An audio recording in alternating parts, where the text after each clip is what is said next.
man. Hold on. We're starting soon still. I forgot to turn that off, but we're on. Hey, guys. Welcome. Another special Thursday edition of That's Cool Drink, episode 24 coming at you tonight. Guys, this is going to be super fun. After I had the Sleeper Boys on last week, I thought, how cool will it be to do another Drag and Drive brother duo? And so Michael and Steven Narx are on tonight. And this is going to be super cool. These dudes were like, yes, we're in. I can't wait. Let's go. And then we were talking a little bit behind the scenes. And I was like, hey, guys, like, Mike was like, hey, can I drink on this one? Because I don't really typically drink on mine. And I was like, that's part of the deal, dude. It's called That's Cool Drink. So we're going to be drinking. We're going to be having a good time with everybody. But guys, thanks so much for tuning in. Also, a big shout out. Tonight, I'm drinking whiskey, bourbon, Old Glory bourbon that Robert Williams picked up for me. And he just got home from Death Week riding with his boy. So very, very cool deal. And this might get weird. We'll see how that goes. But without further ado, the Narx brothers. Good evening, What's going on, guys? So Mike and Steven, you guys joining me from the same spot. We tried some like high zoot camera computer stuff earlier, and we punted on it. Yep. So here we are. Yeah. And it's funny because the background looks perfect. It looks like you guys are driving the MG. Nice. Yeah. And if Steven sits, if you sit just 3 deep. But yeah. Good times. Yeah. This is going to be fun tonight, dude. We're going to have a good time. It's going to be super cool. Super cool. So again, thank you so much for joining first off. And it was super cool for you guys to be on and for letting us do this. Yeah. Super cool. So you guys do live close to each other, obviously. Still Arkansas boys? Yep. We are about 20 minutes from each other. Yeah, probably. Something like that. He's in Decatur, Arkansas, which is over by the Oklahoma line, and then I'm in Bentonville, home of Walmart. Oh, yeah. They own the Broncos now, the Waltons. And nice. So now I feel like I've got a little bit of a lovingness with the Walmart family. Yeah, there you go. Well, and with your new move, I'm sure you're more in Walmart country now than once you were. It's funny that you say that. Yes and no. Like again, we were talking before. We have 2, but my last house was super close to a Walmart. It was like a 5-minute drive, and nice. Where we're at, the 2 Walmarts are the furthest away from me they can be. So I've got like a 10 or an 11 mile or a 10 or 11 minute drive to either of my Walmarts. So you sound like where I live. That's right. About what we got. Yeah. So my Walmart distance has actually doubled, but there's a cool little hardware store close to me here. That's Rapid City Hardware. Super cool little joint, but I keep saying it's small enough to be small, but it's big enough that I don't miss anything. The only thing I really, really wish I had was a Chick-fil-A.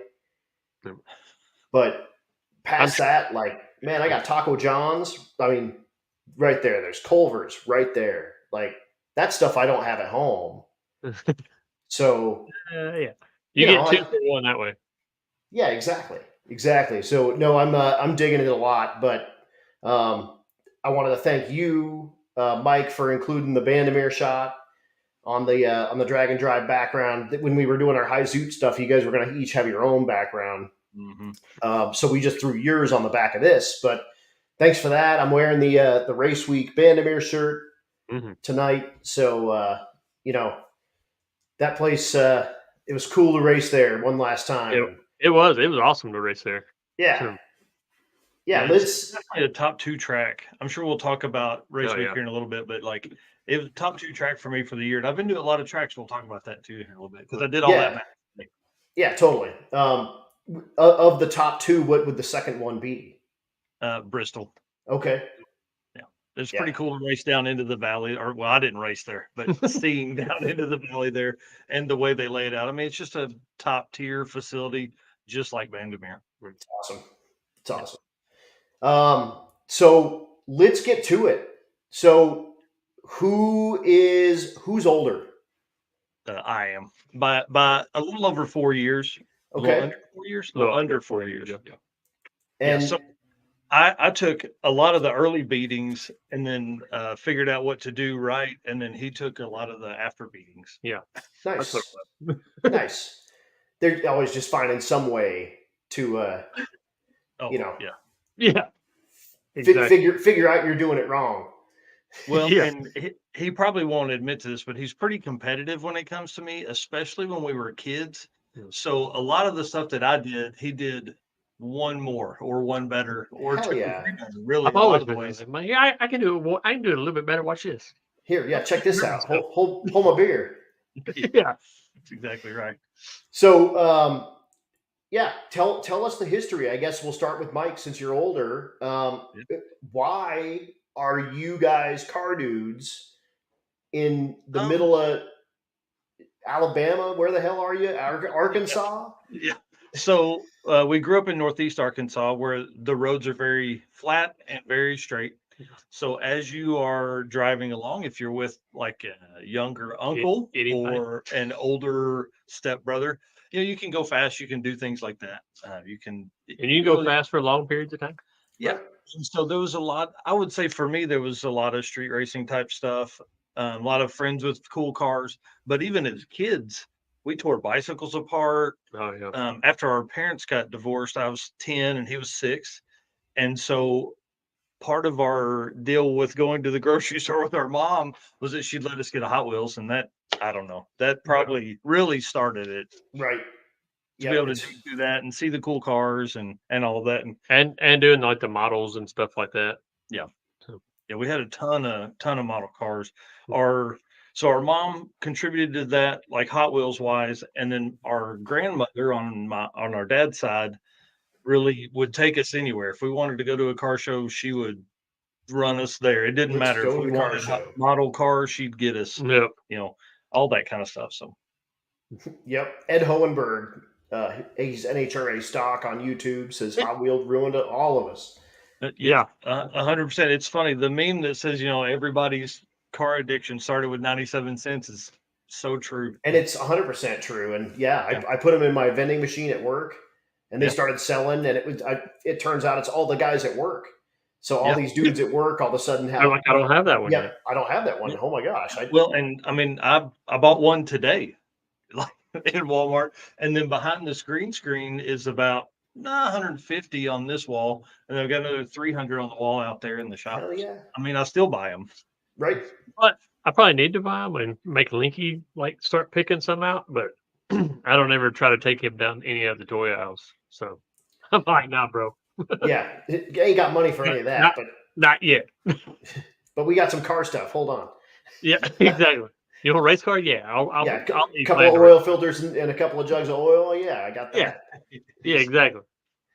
Yeah. So, I would think the model cars just grew from there. I've always been a car person. I know he has too. And we had go-karts and all that kind of stuff. And then my grandfather had Stanley, the old truck.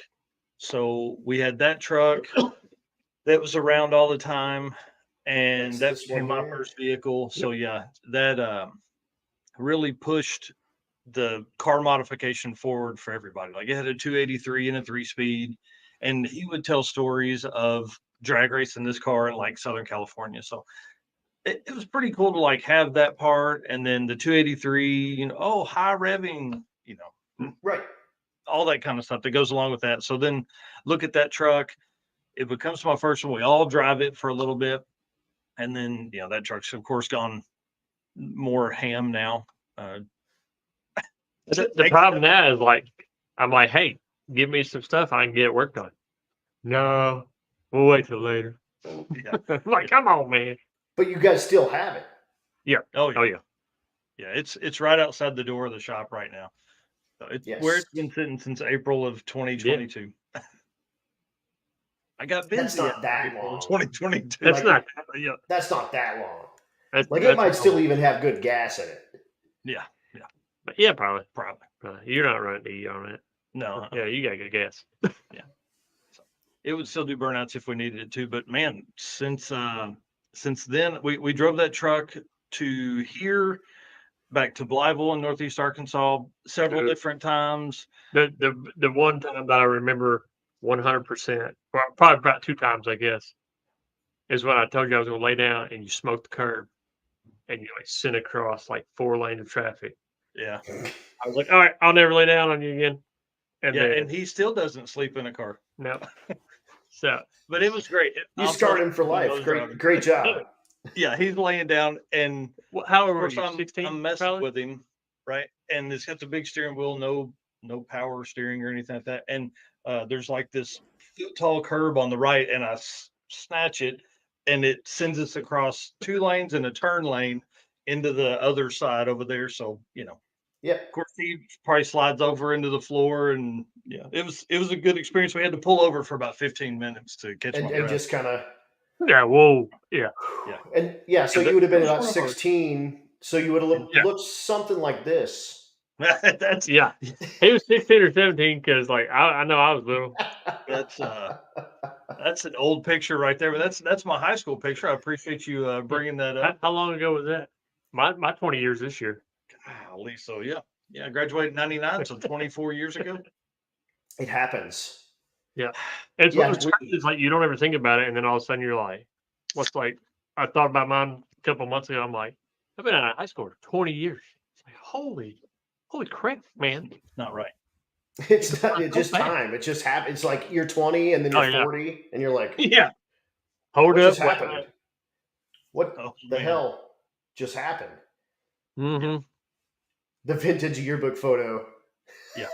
That's a good one. And my friend that was in that picture above it, Aaron Mick, him and I are still good buddies. He worked at Comp Cams for like 15 years and just left a few weeks ago. Mm-hmm. So he was our Comp Cams guy. So anytime we needed a cam or anything like that, valve train stuff, we went to him. But not anymore. Now we go to Howard's Cams because they're a sponsor of Dragon Drive. Yes, sir. And Male for your Pistons. I'll tell this quick story about Aaron. Aaron and I were going to open a performance car dealership once we graduated high school. We should have. We probably have. Yeah. Even like 10 years later, but we didn't. Yeah. It happens. So you guys like basically just grew up hot rodding this truck around, and next thing you know, you're putting turbo motors and MGs and man, cutting up your car. Right. Oh yeah. I'll take a saw or whatever I need to on like on my car. I'm like, hey, if it needs to move, it'll move. Like instantly. I don't care. Like, give me the hammer, I'll smoke it. I don't care. Like I need clearance right here. I'll go, okay. Well then we're gonna get clearance. Giddy up. Yeah, exactly. Yeah, Stephen was awesome. He lived alone and had a really good job for 6 or 8 years, something like that. Something like that. And so he would work 12 hours on and about 12 hours in the shop and then go to work again. Yeah. But he built a lot of really cool stuff during that time and learned a lot. I had a whole lot of building. What did you call it? ADHD. Or automotive ADHD. Oh, yeah.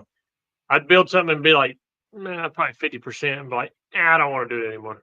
Tear it all apart. It's like, what? Yeah. So I've learned not to do that anymore. So, see, I finish them all the way and then change them. I change a perfectly good car because I'm a moron. Yeah, right. I know that feeling. So at least you only get halfway and then take it back apart. I get completed, full, ready to go.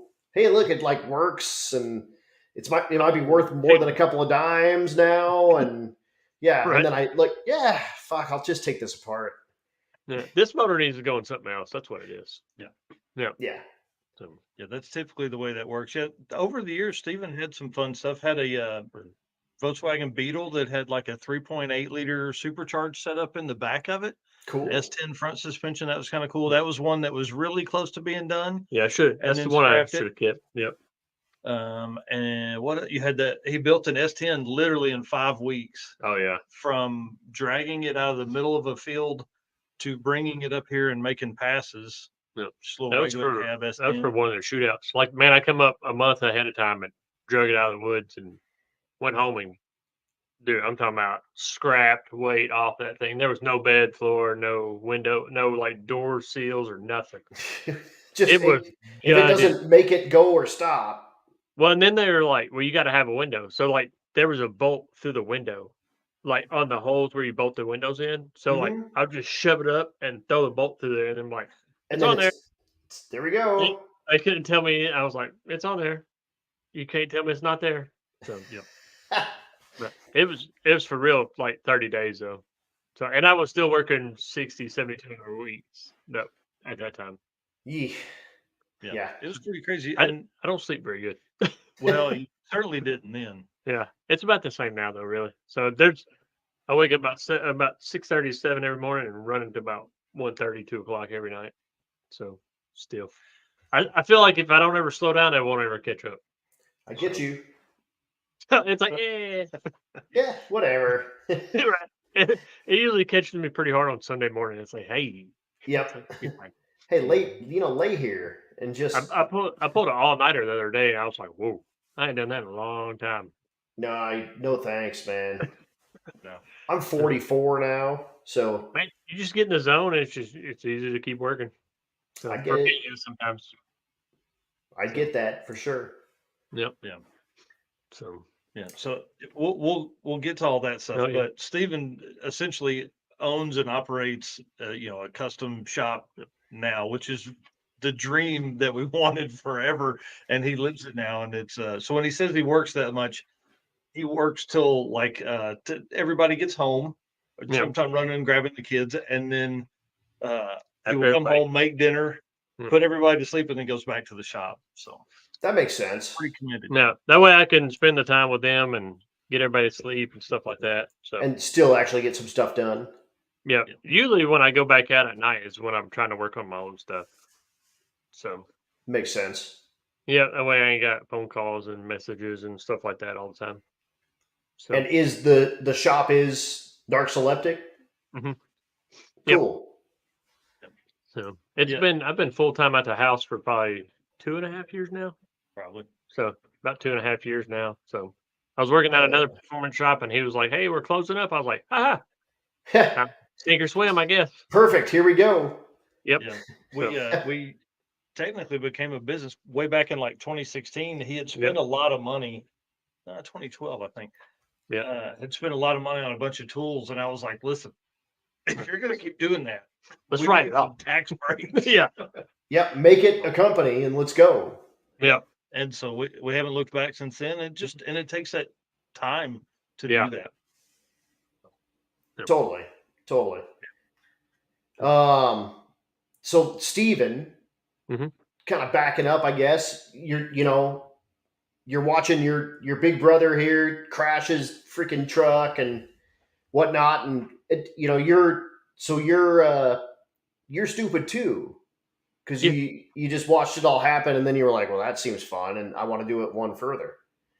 Yeah, pretty much. I mean, like I've done that many times. So it's like I've raked a bunch of stuff. I raked his motorcycle once. So I'm like, it is what it is. But I mean, it's one of the things. It's like it's part of it. It happens. It's like, hey, whatever. It ain't gonna scare me from keep going. Like I flipped the first MG that we built. I think me and the guy that rode with me on both race weeks, we cartwheeled it, not a half a mile down the road from the house, and still get in it every day and drive it. I'm like, hey, whatever. Like I just know what to check now. I did a bunch of test runs and stuff like that with this one, so I'm like, I'm good now. Yeah, so, it's all good. Talking about April when we parked the old truck, so we were mad. Or I wasn't mad. Like he had an oil seal or tranny seal blew. The rear tranny seal blew. So we pulled my car off the trailer, loaded everything up in the truck, and I would leave like crazy on the interstate. I'm like, whatever, I'm ready to go home.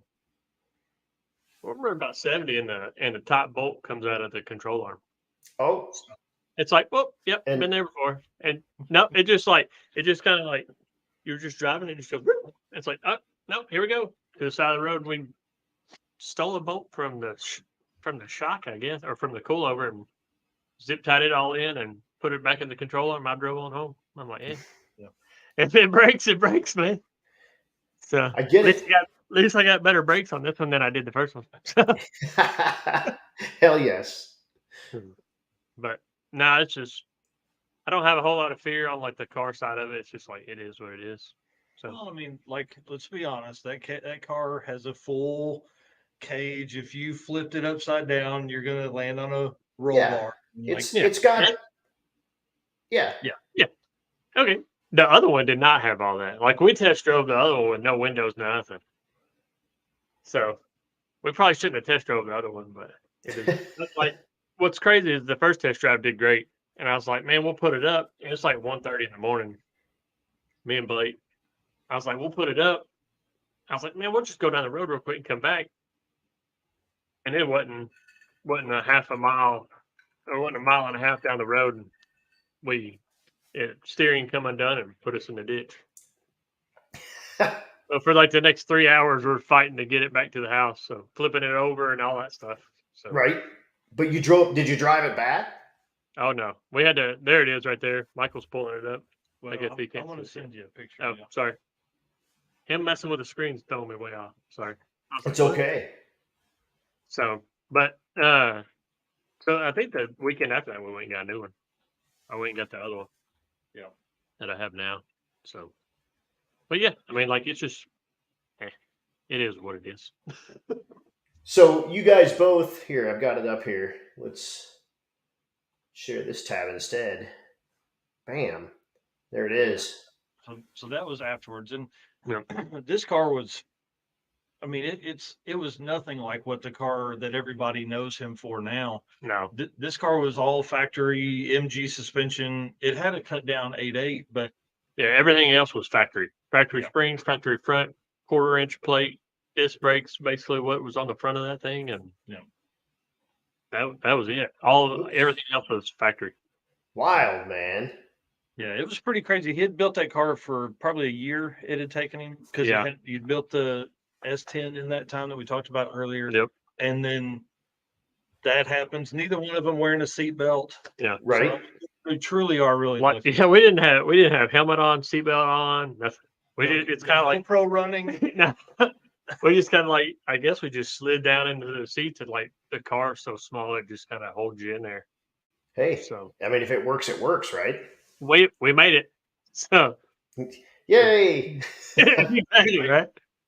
So yeah, that car was really our first venture into 4-cylinder stuff, and we had never really done anything like that. Everything else we had done had been small block Chevy, really. Yeah, small block Chevrolet. I had a little 89 S10 Blazer in high school that had a V8 in it. So the old truck I sold back to my grandparents, and then bought the Blazer, put the V8 in it, and it was a lot of fun. And then, just the graduation after that, I broke that engine, parked it, and then I guess got in the old truck and then became an adult. Yeah. Right. Like all of a sudden you've got a family and gay. No. Yeah. It was 15 years of selling cars, and got out of that and had all this extra time, and so we built a shop at my house in 17, and started wrenching out here a little bit. That's what paid for the first couple of years the first year of RaceWeek, actually, was building the cars for people. Nice. If I'm not going to be able to afford to build it myself, I'll build it for somebody else. Yeah. I want to do something that can afford to. Yeah, exactly. Like, there's nothing wrong with that. Yeah. So then, I mean, while we're talking about it, tell me about the MG, either the first iteration or this current iteration. What powers the thing? Run us through that. So we bought it to mess with our buddy Brian Lake. He has a is it Factory 5? Yeah, Factory 5 Cobra. Okay, cool. Yeah. So there was a guy close to me that had one of those Cobra shells. I was like, man, I can buy it cheap. And Michael was like, no, I'll do the MG. So that's where it came from. But it's a 2.3 Lima motor out of like a SVO Ford Mustang from the 80s. Yep. Factory T5 I think it's from a Thunderbird, but spec clutch, stuff like that. But we make We'll start in the beginning. So in the beginning, it was just like an upgraded turbo. And a good intercooler, and then you put a small cam in it. So this was with the Ford motor? Yeah, it's always had the same motor. So even like when the first one when we flipped it and tore it all up, we did it was the factory motor, did a 6168 turbo manifold like a turbo log that I built. Yeah. And then I think it had a cam in it from the get-go. I went with the biggest cam comp could get me before I had to do head work. Got it. But I think those engines are overhead valve, right? Or overhead cam, whatever. Overhead cam, right? And so you have to like release the head to allow for a bigger load. Yep. So he went as big as he could without having to release the head. Yeah. Got it. So I think with that combination, we made like 240 or something like that. That's pretty sporty. Yeah, it had 80 pound injectors, and I think that was about it. Just a turbo and a tune and stuff like that. So now we have Bowport stage 4 head, ported lower intake, ported upper intake, a new turbo manifold. Now we have a precision 55, 58 turbo, 1300 cc E85 injectors. So still the same fans. It's still holding up. So still the same clutch. No, I did an upgrade on the clutch, but what engine management? I use a PIMP system. That's the brand is PIMP. It's made by Stinger Performance. It's pretty much just like Mega Squirt. Okay. But Ron Francis offered a wiring harness for it, and that's what we went with. Nice. So it made it a lot easier. So, but I think now we make before I melted the turbo on RaceWeek, with that VS turbo we made 340 to the wheels. Holy cow! Nice. And it weighs 2,100 pounds with me in it. Yeah. So it's just under 19. It's like 18 something without me. So I was building a new one, but I scrapped that idea of the MG midget anyways. Right. So now, the new plan was to do on another midget I'm still trying to get to the 500 horsepower range, which is like everything's there. I just it's a ton of tuning to do. Right. But I was trying to get under 2,000 pounds with me in it and 500 horsepower. So, and that's what you're trying to do with the new car? Yeah, I'm still trying to get to the 500 horsepower regardless. But I'm trying now. I think I'm going to have to back up to about 2,500 pounds on the weight of the new car. Just because, like, you can show the picture I sent you earlier. Yeah. But it's quite a bit bigger. I mean, of course. But I went with it so I can have a back seat so I can get all my kids in. So, that makes sense. Yeah. Yep. I got 2 daughters and a son. So as you can see there, I mean, like it's quite a bit bigger. It might not be like much of a backseat, but it'd be like a 98 Camaro backseat. Yeah. It's something. It's something. So, yep, exactly. So I've got the frame about the frame skeleton mocked up and almost welded up already. So just trying to get it where I can get it rolling in and out of the shop now. So, and let me preface this with saying that is cool. Picked this up that last week. Yeah, that's good. Sorry. So it's going to be a lot of fun. That car is going to be really cool. And the whole process behind building, we call the MG Project Autumn Ant, was one to build something that is small and powerful, but then also something that's completely different. Yeah. And I mean, he knocked it out of the park with it. It is. And, for everybody that wants to look, like 1320 did a video on it. Everybody knows the car and everybody likes the car. So, and there's not a whole lot of questions I get of why, but like there's some that are like, why? It's like, but like, why not? Right. I had it. It exists. I mean, yeah, exactly. So what I like about it a lot is the wheelbase is like 81 inches.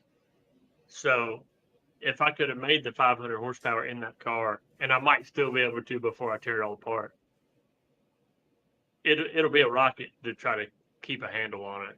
Because like now, when it breaks the tires loose in third, like high second, high third gear, it gets pretty squirrely now. Right. It doesn't. It's like a square. It doesn't know which way is forward. Yeah, exactly. It just lights them up. It's like, here we go. So, and that's only with I feel like we got probably maybe 360 horsepower to the wheels right now. So we're getting there. Just that's sporty. And I just shared I think it was a Motor Trend article on Facebook recently of a guy that had one of those motors in a Pinto. Mm-hmm. And I rode in that Pinto on Power Tour. And that was kind of my first like foray, if you will, into like, I mean, dude, hot rodders that do like hot rodders, you know, like we know them now, like, and, you know, guys that had money in their stuff and had, you know, successful enough to take time off of work to go for 2 weeks and drive, you know, Route 66, you know, like a bunch of stupid morons. But I, at 18, called in sick to work every day and did the Power Tour. And this dude had this thing on the Power Tour, and it was wicked. It ran, I think, in the like 1030s or something like that. And, you know, I mean, pretty basic. You know, he's like, I just do this and I do this and I do this. And I was like, oh, like, that's awesome. His car would be faster with an auto, but it wouldn't be nearly as much fun. And that's life with a stick. It just is. What's crazy is like, dude, I ran like a 12.1 was my fastest with it, and then the clutch started slipping, and that was what, 3 weeks before race week. Mm-hmm. Then I go to race week, it could for the life of me get a 13. I was like, what in the world, man? What is happening here? So, but it was just, that's the way it works, you know. So I do. That's this car. That car was just awesome and stupid with an automatic. I mean, so good. It went 158, 60 foot with an auto in it, and I put a stick in it, and I haven't gotten better than 180 since.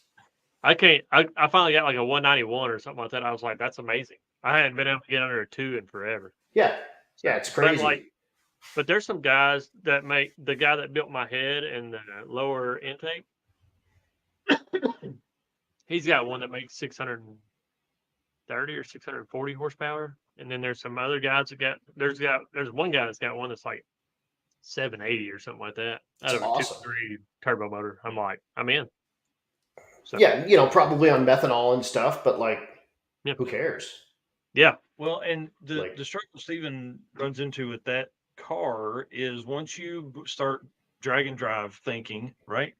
You need to drive it more than just being a 400 or 800 RPM window that you're going to be making passes at the track. Now you've got to make torque at 3,500 RPM compared to not worrying about torque at all. So 100%. Yeah. So the new trailer got me on that one this year too. So the new trailer was a lot heavier than I was expecting it to be. That one. Yeah. So we loaded it down pretty good though. So, but like the next time it won't be as bad. We'll shuffle some stuff around, and I think I'm going to try to rebuild the frame on it sometime before RaceWeek 2.0 next year. Try to make it a little bit lighter. It's a whole sheet metal in that, so or a whole lot of like square tubing in that one to weight it down some more. So, aluminum ones. So, Mike, tell us about the NarxKart. Sadly, it's still broken from RaceWeek 2021, which is the last. No, I competed April of 2022, but I broke it on RaceWeek 2021 and really haven't done anything with it since then. Need to put a transmission in. It's probably the easiest way. I've asked him, I don't know how many times.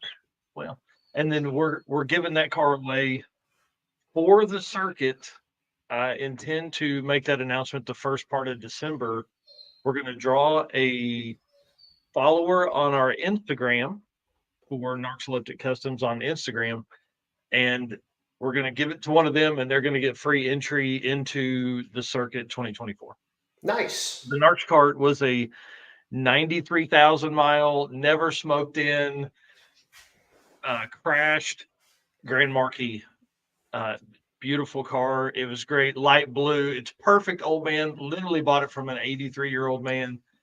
This car was really nice, and we brought it home and cut the roof off. Just started hacking it Literally apart. with sawzalls.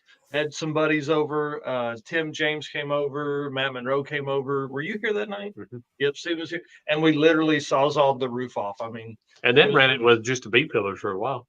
Yeah. It was a good time. I mean, we had just factory seats in it for a while. B-pillars, man. Yeah. Well, you had to have the top seat belt. Oh, that makes sense. Okay. Yep. So drove it like that for probably a month or two and took the kids to school and everything. At that point, I had somebody else weld the rear end up with a 273 gear in it. And then we put gears in it, some 430 gears, and we run a 31-inch tall tire on it. So that car was literally built for dumb stuff. And it works for dumb stuff. Oh, right? Man. And Jonathan Stonecipher wants to know, how much cardboard does it take to make a Crown Vic door? Well, it's funny because of RaceWeek, it was cold in the mornings, and so we would dig through the dumpsters in the back of restaurants to find enough cardboard to cover where it would come in the door. For Dustin Prince was my co-pilot both times, and we would do that, and then it would get late in the day and it'd be hot, and we'd rip it off and throw it away instead of putting it in the trunk like smart people. We would just throw it away. Totally.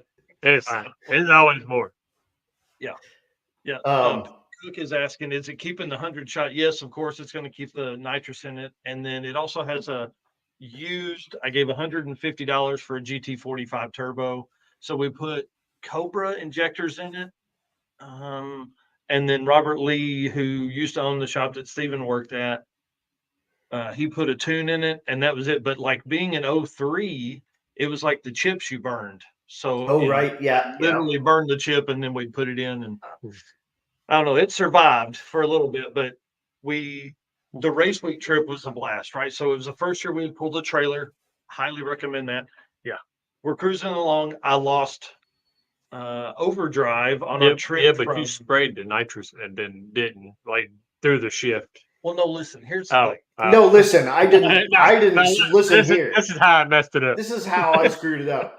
Yeah. What you have to understand is it is a dry shot, and the bottle is behind you, like in the middle of the rear seat, with the solenoid and the button next to you on the floor, and then 18 feet of copper tubing goes out to in front of the turbo. Yeah. It doesn't even spray into the engine. It's just into the turbo.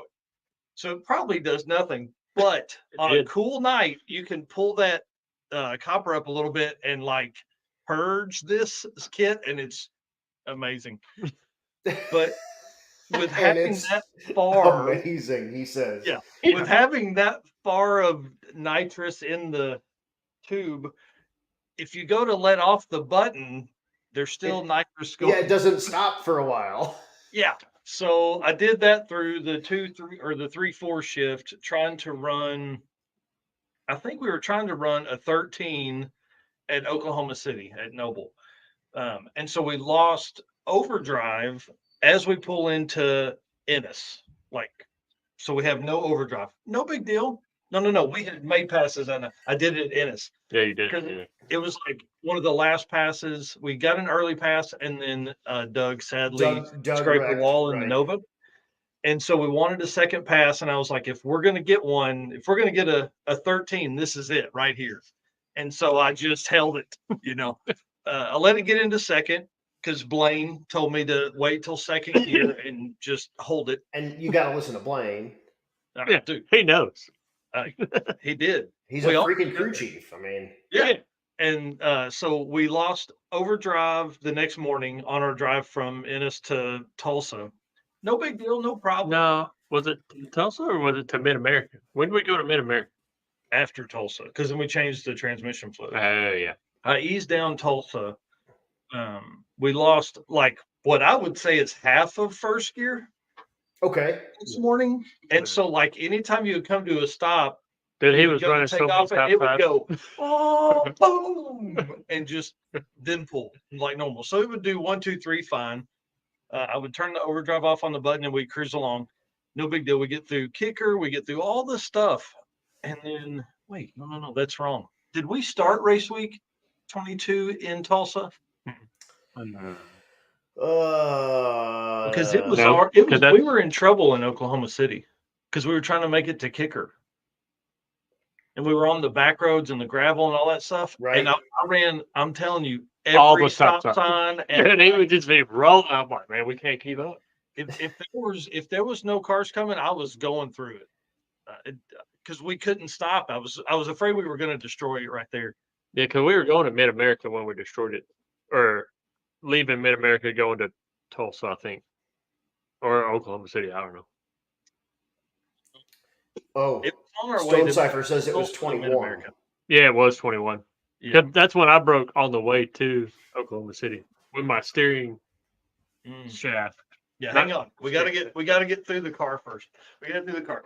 So, anyways, Steven tears the Volkswagen golf cart that he's driving. He tears it up. So he's repairing it in the parking lot. Dustin, my co-pilot, Ryan, his brother, who was Steven's co-pilot, and me jump in the cart with half of first gear, second and third, and we're driving to Oklahoma City. No problems. Then we lose third gear. So now now you got first and second, and you got a 430 gear in it. Yeah. So because you're idiots. Yeah. Well, we make it like probably. I think we made it 40 miles before third gear went out. And so we pull in a gas station. I call him. He's like, I'm still 2 hours from getting this part. And then I got to put it all back together. So he's like, once I get that done, I'm going home to get the truck and trailer and then I can come pick you guys up. Well, we're like, we're only 40 miles from you. We'll come back to you, park the cart in second gear. Noel Gore let us park the cart in his shop. And so then we jump in with him. Well, the cart would pull, as long as you stayed full throttle, it would shift into third and then into overdrive. Wow. So only on full throttle though. Only if you thought about pulling your foot off the gas, it would slip. So we would get going and I would hold it in second and then I would just mat it and it boom and shift to overdrive. So there's about 12 miles of runway there where me and this old lady, she would pass me because I'm going 28 to shift into second. And then I would literally come past her like 75 miles an hour, full throttle, turbo screaming. I mean, it was everything. Then it would, slip. So I would throw it into neutral. We'd coast as far as we could. And she would come back around us. We did that at least 3 times. Danny. At least 3 times. So I was chilling in the parking lot. Actually, I was chilling in some dude's machine shop. Yeah. Wait, what city was that in? That was Ponca City, Oklahoma. Yeah, it was a good time. Yeah, Stephen was driving. It was 3:00 in the morning when we left Mid America. It was like 1:00. We were driving to Ponca. He sees a spark come out of the wheel. It's like, oh, it was a front wheel bearing. Oh, dude, it just ate it. I was rolling, and I was like, and it's like, I was like, what was that? I was like, I didn't see it. I was like, all right. So I stuck my head up, and dude, it's just like throwing sparks. I was like, no. So we crept in about 30 miles an hour for the next 20 miles, probably. Mm-hmm. It was like, oh my God. Tore it all down about 4:00 in the morning in the parking lot. Like, yeah. Back up at 6, we tried to. Nobody in town had the part because it was like it's a VR6 Jetta golf. Yep. And so nobody has that part. It's like this specialty one-off thing for this one car, dumbasses.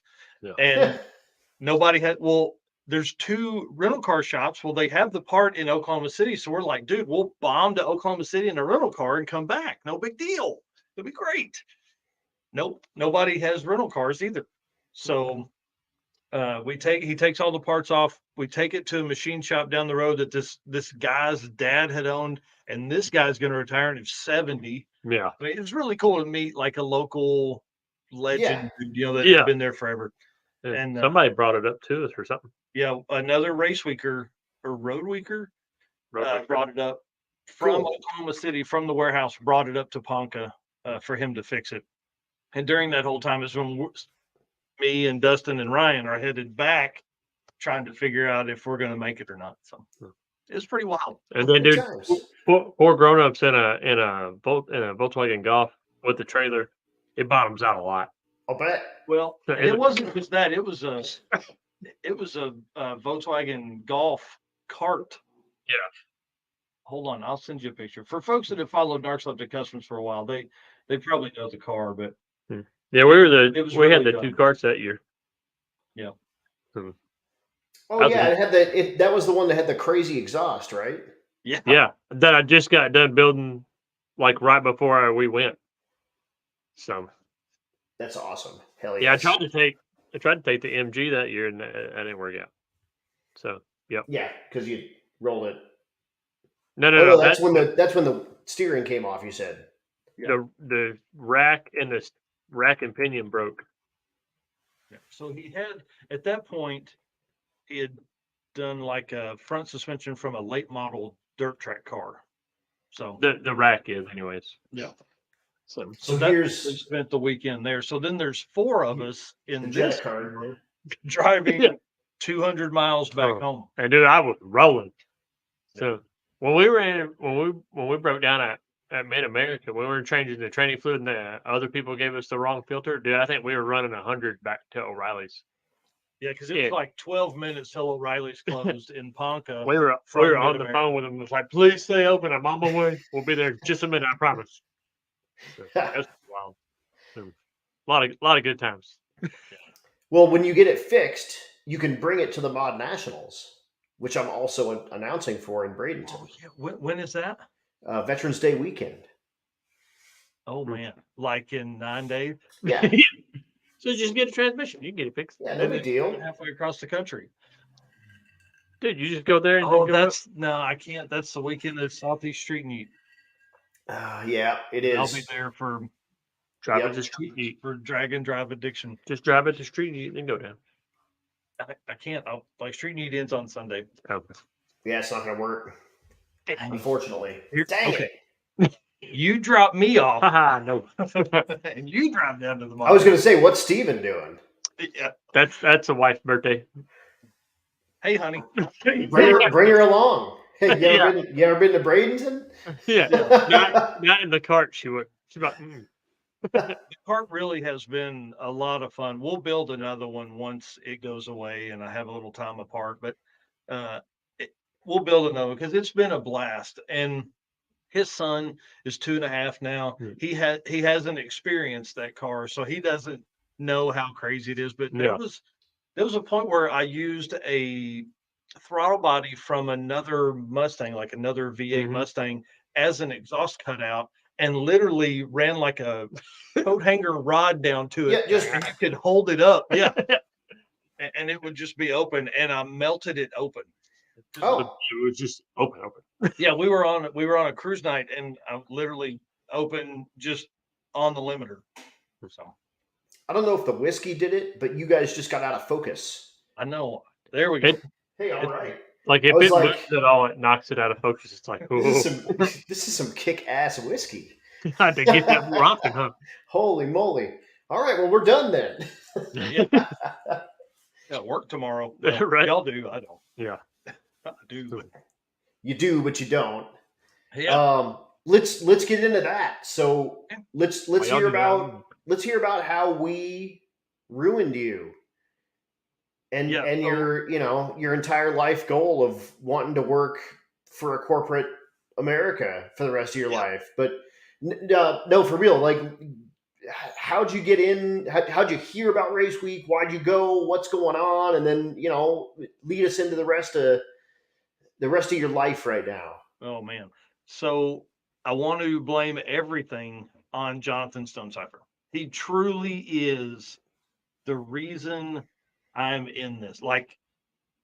So in 2013, he invited me, or I wormed my way into being the t-shirt provider for a streetcar shootout he was putting on. And it was supposed to be 2 or 3 different tracks and kind of a small drag and drive weekend deal. And then the weather was really shitty and cold. And during that time, him and I became friends. Then 2014, after the streetcar shootout in October, he decided he was going to build a car for Drag Week 2014. Okay. He takes that car, says, hey, I'm going to do this. If you want to keep doing this shootout, go ahead. I said, cool. As long as you will help me with it, I'm in. I'll run it. I'll do everything, but I need you to guide me a little bit, classes and things like that.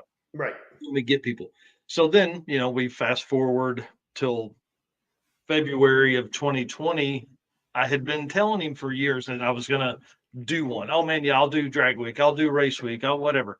Well, our dad passed in February of 2020, and that changed everything for me, to be honest. Like, I was like, I'm not going to take another 25 years. He passed. He was like 62 years old.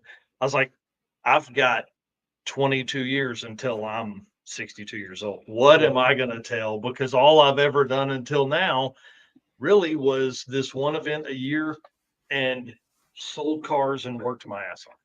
Okay. So he passes in February of 2020. Race Week, obviously Hot Rod Drag Week cancels in 4 days. Matt Frost puts together Race Week 2.0, and it changed. Like, my wife and I were on vacation. The thing opened up. I got on the wait list, nervous, scared, and then we just went for it. So after being on Race Week 2020, my entire thought process of any kind of car stuff changed. I had to do drag and drive, so I didn't care what it was going to take. Yep. So we did Race Week 2020, Race Week 2021, where I raced both of them. And after 2021, I had fully intended to pull away from racing and just cover the events, and that was on our Narx Customs YouTube channel. And so I was just going to do that. At that point, we started adding in some podcasts and talking. I started adding in podcasts, talking to people about drag and drive and all of their stuff. Preaching the gospel of. Yeah, I mean, dude, that's how I got into it. Like, he was talking about it in 20. You went in 2020, right? Mm-hmm. And then I went in 21. He was like, "Man, you got to do it." And I was like, "I'll just go and do Road Week." And then after Road Week, I was like, "This is awesome." Yeah, I'm down for it all the time. I'm like, "Let's roll." That's just how it is. It's like my buddy Nick Ball. We got him into one, and he's just, I mean, on all of them. He's like, I'm just. Let's go to this one, and let's go to this one, and let's go to this one, and let's do this one. And I wish I could go. I wish I could go to more of them, but I can't be gone for that long and that much. When I leave, I don't get paid. So I'm like, I can't do that. Yeah, exactly. And it is what it is. But that's why your brother is living. We need to live vicariously through him. Yeah, exactly. So there's a lot of stuff coming for like folks like Steven that can end up getting paid for going to those events and helping me with that stuff. That's what's coming. It's just not there yet, because obviously we're a year and a half into building out the drag and drive addiction deal. Yep. And I mean, it's a perfect time. Let's talk about that. So this is your baby. This is your thing. This is what you're putting your eggs in the basket of, and we're gonna. Yeah. Like, here we are. Yeah. So I went full in. I mean, I literally did. I committed everything I had to building a brand around the entire drag and drive world. So a lot of folks know me now from drag and drive addiction, but the Narx Customs that's above me, we have over 100 podcasts on that as well. And probably 80 of those are drag and drive racers or builders or promoters, things like that. So we got to the point where I was spending too much time on drag and drive coverage and not enough time on Narx Customs coverage. So I was like, if I'm going to do this, I'm going to go all in. And Sick Week 2022 was the first event that I attended that I was not Narx Customs anymore. So it became, we've posted more than 6,000 times on social media and 1,000 videos on YouTube, and pretty close to 1,000. And just have gone crazy. And I'm a little bit of a nerd, so You're not a little bit of anything. You are a nerd. Yeah. He knows all the stats, or a lot of them, a whole lot of them. One of the coolest things that we're seeing with Drag and Drive right now is there really is no historical place. There's no NHRA.com to go back and look at what John Force ran in 2003 at an event. There's nowhere to do that. So I've spent a lot of hours on the phone, messaging, on websites, finding historical data, talking to old promoters of events that no longer happen to grab all of that data. And through all of that work, the Gebhardts, which everybody knows if you've been in this community very long, they're a huge supporter of these events. A lot of Drag Week history there. And Billy Gebhardt did what I do for Drag Week. And they gifted us all of that information. And when we got that, it changed everything that I looked at, because he really broke down a lot of things. And so he would go home after Drag Week and break all of this data down and give that to people on like the Yellow Bullet forums and things like that. Right. Well, we've moved forward a little bit. I intend to get back to that. I just need more time. Like I thought leaving my day job would allow me more time, but it hasn't. Right. At all. Well, I mean, and I mean, how many Drag and Drives were there this year? 33. And we're in like 31 or something like there's a couple left. Yeah. There's 4 left. So in 20, let's walk through that, because this is really fun to me. 2005 we had 1. 2014 we had 2. We had Hot Rod Drag Week, and we had One Guy's Garage Drag Weekend. That's it. 2014, big year for Drag and Drive, because Matt Frost goes on Drag Week, says, I want to do this at tracks in the mountains. 2015, now we have 3. Cool. 2019, we have 5. There's Drag Week, One Guy's Garage. At that point, we were hosting one, but it was very small, 25 cars. And then you have RaceWeek, you have Rocky Mountain RaceWeek, sorry, and you have Midwest Tracks. So now you have 5. That's 2019. By 2022, we had 11. I, like at the end of the year, put out my sponsor proposals. Hey, I would like to do this full time. People come on board, Summit, Molly, Howard's Cams, Sweet Patina, and Racing Junk all come on board. They're like, yeah, this sounds great. Now we have 33 events. So what goes from should have been 20. I mean, like you can go back in time and look at our stuff. I think there's going to be 18 events, no big deal. We're going to see a little bit of growth. No, to triple in a year is crazy. Insane. Yeah. Insane. And everywhere. There's tracks, there's Drag and Drives. I think that's amazing. I think that's a cool part, because like there's times like King of the Open Road, I was able to do that one. It wasn't technically a Drag and Drive, but like kind of is. So but it was nice for us because Oklahoma City's 4 hours for us. Yeah. Right. So, we ran over there, did that weekend, and then I'm back home. The weekend events are just as nice as sometimes just as nice as the week-long events. And there's such a good, if you're going to do a week-long one, what a good shakedown. Yeah. That really is. And for the folks watching this, that's what I hope we can get to in 2024, because we really struggled. A lot of these events struggled in 2023, later in the year, these regional events, because everybody was still going to the national stuff. Right. We didn't see the crossover like I thought we would. So as racers become promoters, or, preach the gospel when they're at a regular drag race, tell people about these regional events. The week-long stuff is where we're going to, that's the goal. That's everybody's goal, is to complete one of those.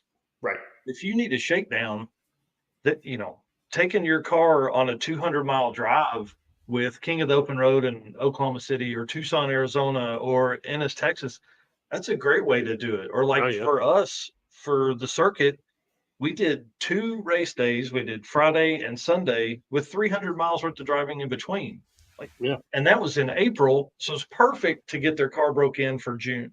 Yeah, that's a solid. I mean, the only one with longer drives than that is RaceWeek. Yeah, man, Rocky Mountain. That drive from where did we start at? Pueblo to Kearney. It was brutal on me, man. Oh, and yeah. On the way there was way worse than on the way back. Felt like it went way faster, but it was at nighttime also. So yeah, dude, it's wild. Chris in the comments saying the SICK brand helped a lot, and I really they did certainly being able to put normal racers in print magazine that you can hold in your hand in a high quality deal like that. Really changed the game. People wanted to be in that magazine. People wanted to be covered by them. 1320 does a great job of covering events, but you have to go search for that afterwards. You have to find it on YouTube. And it was so disjointed. It was in 100 different spots. And so now you can pick up that Stick the Mag, hold it in your hand. And I think that as car guys, for longtime car guys, magazine's a big deal. We'll pay more. I mean, Stick the Mag is more expensive than it's totally more expensive, but it's a quality. Nice. It's a quality and over quantity, and it's it's the quarterly deal, which is perfect timing because you can get a bunch. You can get enough in there for each quarter, and man. I mean, and Pat Cook. I mean, where else would a Grom be in a magazine? Unless you subscribe to Grom Quarterly or something like that. And if you're weirdo like that or something, but no, for real, it's changed the entire thing. And then them being able to also host events and do their own kind of cool one-off events. Hey, we're just going to do something neat, like drive through Death Valley, a bunch of morons. But but that stuff is neat. Right? Like we just know we're going to do that the one time. Yeah. Well, and here's the best part of what Stick Week has done. Beforehand, you had Drag Week, which was brutal and hard, and it's going to test you and your car. Now we have Stick Summer, a little over 500 miles worth of driving. Dang, this is pretty nice. This is a little more laid back. This is easier. Mm-hmm. Okay, cool. Cars are still very fast. Now you have Tom taking a different thought process where he is looking at an 8 or 9 day event that people can go on that is truly a vacation for drag and drive racers. And we went over this in the show. There were 50 new racers that had never raced in a drag and drive at Death Week. Yeah, that's incredible. And arguably the hardest one that you're going to have. Yep. And you have 50 brand new people, but it's just, I think that's just really a testament to the reach of the, kind of like what you're doing. People that are really, Sick the Mag guys, drag and drive addiction, the people that are really putting a spotlight on it, coast to coast, because there's dudes in Southern California going, man, I would love to race this, and I've got a perfect car. But dude, the closest one to me is going to be Denver. Come on, what are you talking about? That, right. I mean, it's probably 14, 15 hours from them at least. I mean, at least. Not further. It's probably closer to go do Redwood Rally, to be honest. Yeah. But still, I mean, dude, that's a big commitment. And now all of a sudden you throw one in their backyard and they're like, giddy up, let's go. Yeah, exactly. Yeah, it's really a lot of people. COVID was bad, but it was really good for cars because a lot of people had a lot more time at home and they would spend that time wrenching. So we've been with a lot more cars finished, a lot more people doing a lot more stuff. And that's what the car community needed. It will pay off in the long run, I promise. I see Danny Fat here saying, do you look for a spinoff because some people don't like that much of a drive? They have that. They have a 10-mile driving at the track. You can do that with Holly LS Fest. They call it drag and drive. I'm not going to track that data. It's it goes along with Count open road. It is a drag and drive because they say it is. To us, a drag and drive is you need to drag race all out. You need to try to make your best pass. Then you need to drive around. I feel like 85 or 100 miles a day average is enough to qualify. Then you race again for an all out, and then you use those ETs for your standings. Yep. You know, heads up stuff is great. I think that will help us push the community forward. But running an elimination style shootout, kind of like what Back to the Streets did or Heads Up Hustle does, that's good to get heads up racers into us, but it's not necessarily what we're looking for as far as historical drag and drive data.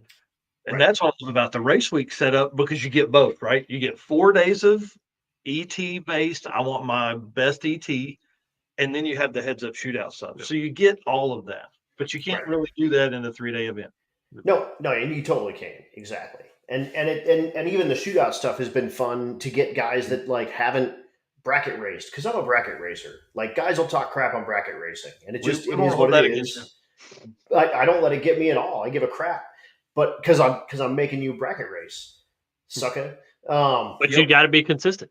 But exactly, it's something that's kind of cool that like you open your eyes to a little bit different little section of racing that's like, dude, wait a second, like I can do this with anything. Maybe that's pushing me to get to my little local track that only has bracket racing. That because you've done it once. It's not, it's not the most fun thing in the world, but if it's that or nothing. Well, here's the thing about bracket racing. You start looking at like your index classes at RaceWeek and Rocky Mountain, dude, that's a big deal. Like the 12-0 and 13-0 classes are the largest classes. Right. 30 and the most competitive in each class. Yeah. And the top 8 guys in the O's, I mean, like 13-0, you're not even going to be competitive. That takes a bracket racer mindset to do that. And now you start doing that at like, we're seeing that heavily in the 850 class. I mean, France this year goes 850 as an average, goes 850 every day. Nobody's ever done that. I mean, just it's amazing. It's insane. Happened. And then you do stuff like change altitude 3 or 4,000 feet. Yeah. And then you have to do the same thing. Yeah. And that's what is so much fun to me about drag and drive is there's a lot of instances where on the 2-week-long race weeks that I raced, I had raced more that week, made more passes than I had the entire year before that, because it was fun. We were making passes, and like that is the case for a lot of people. And we're seeing, used to, you wouldn't have the opportunity to do 5 drag and drive events a year, but Rovic from the Yukon just finished his 5th national drag and drive of the year. Right. Crazy to me. Crazy. No, and he's from the furthest part away from where he started. I mean, starting in sick week. I mean, you could pick almost no further one to go further away. I mean, that's pretty wild. Yeah, it's crazy. So now is he going to drive all the way back? Yes. So he's headed to Toronto now. He actually passed right by us. He was by us yesterday by about an hour. So if I'd known he was coming through there, we need a Rovic tracker like they have Sentinel tracker. We need a Rovic tracker where he's at so I can catch him. Sponsored by Oldsmobile. That's right. Danny Fatka says between the tracks is the best adventure, especially long drives off the beaten path. Yeah, that truly is what makes drag and drive a different adventure than anything else you'll ever do. Yeah. Well, and each one is so different. Like you look at a lot of the guys that just finished Death Week, and you see almost no pictures from the racetrack, which is mind-boggling to me. I mean, they are racing, and that's an important part of it. But all the pictures are them in the Sequoia National Park and just doing like crazy cool stuff in Death Valley, and that stuff is super duper neat to me that you can do the same thing at 3 different events, and it's 3 completely different things. And obviously, like Mike, you've seen a bunch of them, and then that's it. I'm sure you can attest to that, and I've seen a bunch of them. They're just even though they're the same, and even like I've said before, like Sick Week and Drag Week are run by the same people, but they're still so different. Right. Yeah. it's such a cool thing. And that's like, if you've done one, you haven't done them all. You've done that one, and you've only done that one that year. They change every year. Yep. So it's just such a new, like Tom Hardy novel. At every turn, there's a new place you can go. Well, and so let's talk about the circuit. This will be fun. So 2023, our event, we raced at Mocan. Tell us, back up, and talk to me as if I were an 8-year-old, and I've never heard of the circuit. The circuit is a charity-based drag and drive event. So we are going to have fun and raise money. That's the whole goal. Okay. Essentially, I feel that regional events are the gateway drug, like somebody said in the comments earlier. They are the gateway drug into drag and drive. Yep. Because it is so much easier for someone like Steven or someone that maybe has never done an event. They can look at it and go, oh man, I can only take Friday off and I can go race this and I can get the experience. Yep. So we raced at Mocan. We drove south 140-ish, 150 miles, something like that, down Route 66 into Oklahoma and then over into Arkansas. Yeah, I didn't get to make that one. That's when I broke her flywheel. Yeah. And so we had 101 cars start that event, which is a great number. That's a huge number, dude. Yep, it's a lot of fun for regional stuff. There's been other regional events that didn't quite get to that number. Yeah, so we're gonna try and help them with that maybe next year. See if there's like maybe some national events that don't get those kind of numbers. Well, there's definitely one that was. We might know about, but I'm just saying. Yeah. Good job. That's awesome. Yeah, thank you. We work very hard, and it is 10 years in the making. We've hosted streetcar shootouts and have built a brand around that whole thing, for a long time. And a lot of those folks came to the circuit. We appreciate it. And so, anyways, we came down to Arkansas. My thought process was, this is our last time. We're probably coming south to Arkansas. So we did a cruise night. We stopped at our charity, which is our Northwest Arkansas Children's Shelter. Guys got to do burnouts out there in front, all that kind of stuff. And then everybody got beat with hell. Yeah. It was pretty wild. It's perfect. We've actually we've worried about that on Rocky Mountain Race Weeks in the past. Like, dude, are we driving people into a tornado? It literally dropped. It dropped 40 degrees in 12 minutes or something like that. It was wild. It was pretty crazy. You can find info on the circuit, by the way, at thecircuitdnd.com. Yep. And so all the classes are updated. If you'll scroll down to the U versus U, I want to make sure I got that updated on that. I did see that on there. Yep. So essentially, it's pretty laid back rules. No, I don't have that updated yet, so I will update that tonight. We're going to use kind of the Redwood Rally format, which to me makes a lot more sense than what we did last year. But, so we drove to Arkansas, stopped at the children's shelter. We raised $6,600 and had 100 people race in a drag and drive. It was a lot of fun. That's awesome. It was really cool. And then this year, we are again starting at Mocan. We have 11 years worth of experience with them. Love those guys. They always take care of us. A great track. And then we are driving Route 66 from Joplin to Springfield, Missouri. That's cool. For 2024 and racing Ozark Raceway Park. Where, when is this happening? This is April 19th through 21st. I've got a buddy that lives in Springfield, Missouri. Ooh, cool. Are you saying you're going to visit with him that time?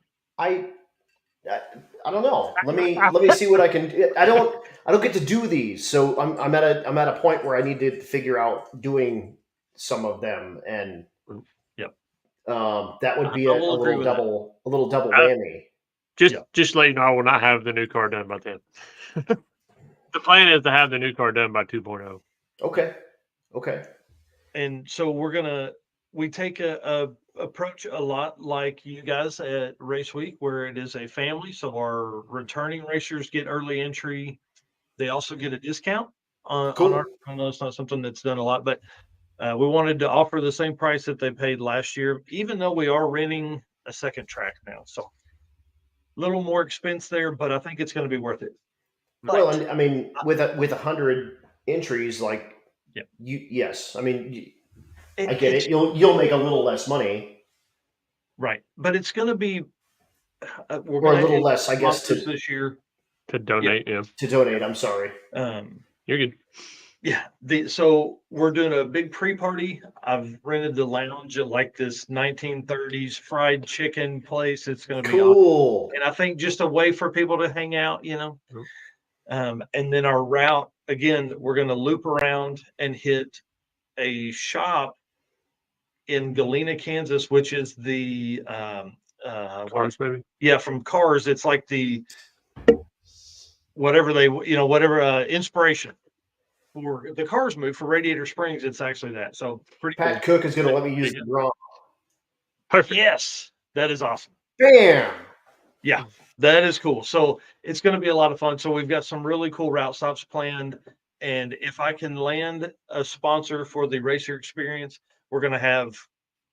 it's going to be a blast. So we are going to do the pre-party no matter what. And that's free to racer and co-pilot. And then race on Friday, drive to Springfield. There's 2 motels, Route 66 motels that I'm talking to, that I'm trying to get kind of a group package pricing. Should have that in the next couple of weeks. And then the motels where you pull up in front of the door, right?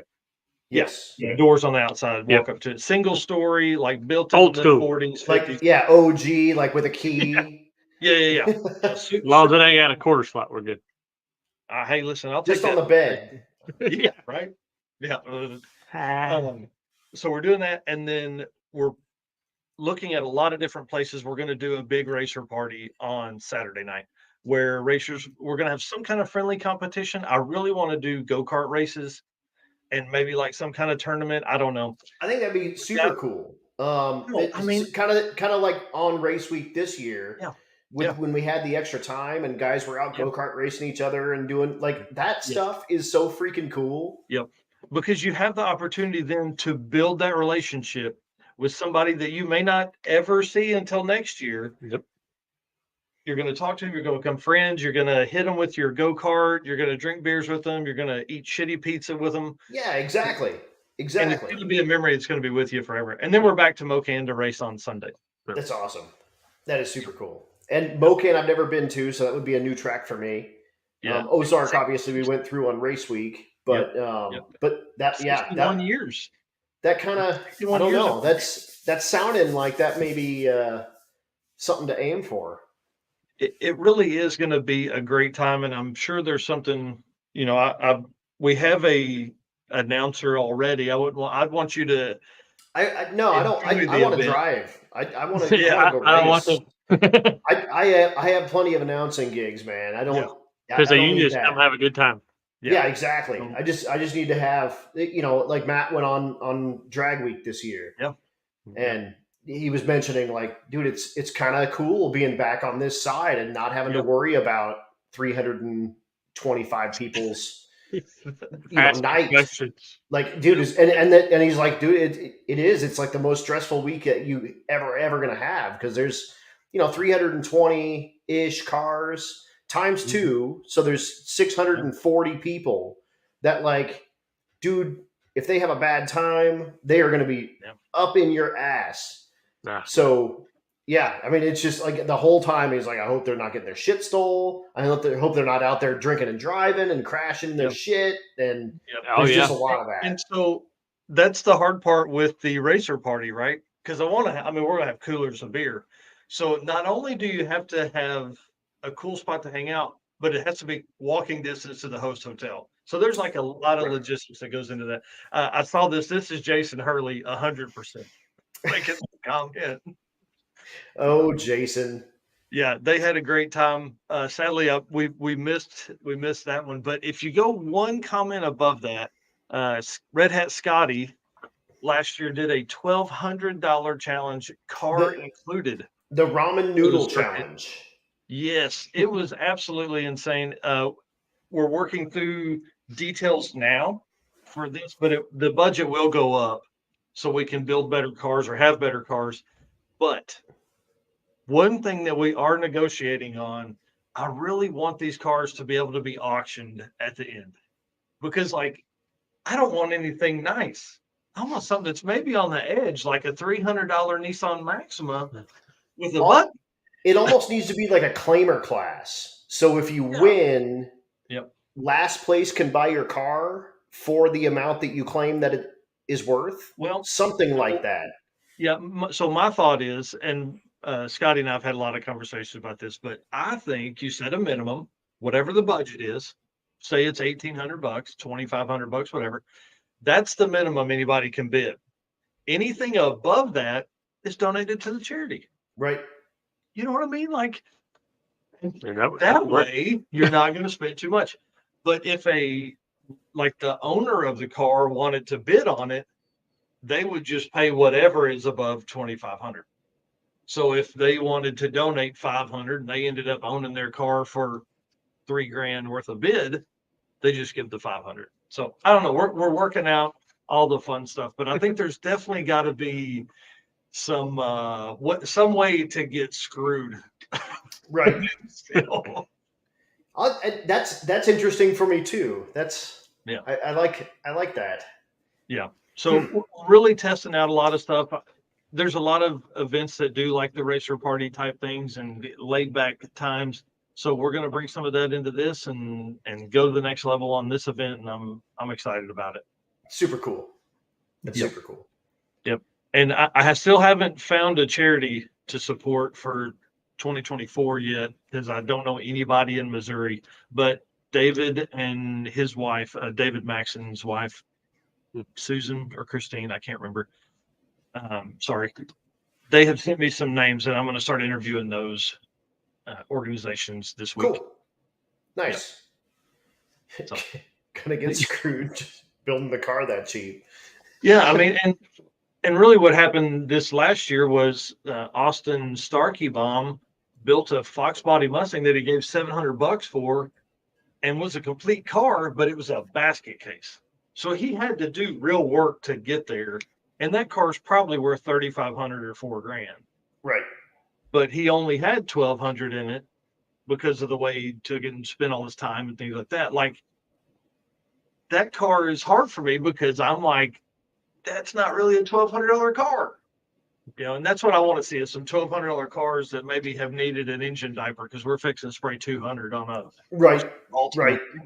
Yes. Or maybe do a like they do at Kearney, they do the minivan race at the end of the year. Just do a minivan class, and just however that manifests itself. Yeah.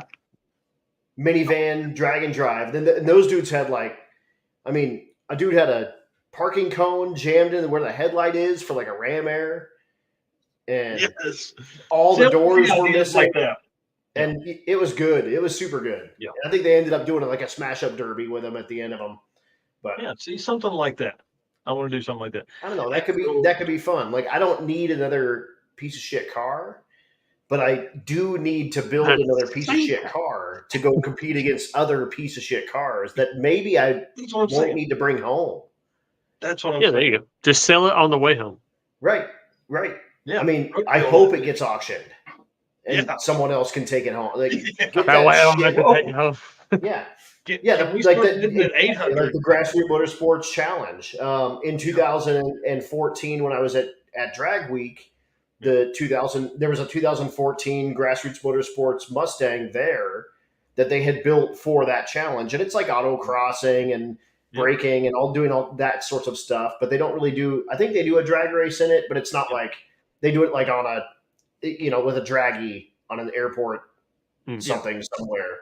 But this guy had brought it to Drag Week in 2014, and it was awesome. It was, this is a $2,000 car, and I think it ran, I don't know, I think it was in the 12s.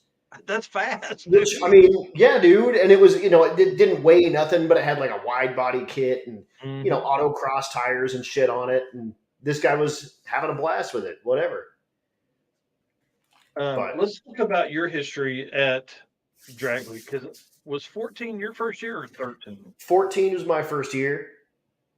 Yep. 14 was the first year of like the super mega fast sellout at Drag Week. So it was sort of in a lot of people's opinion, like the pinnacle of the drag and drive. It's sort of where it was.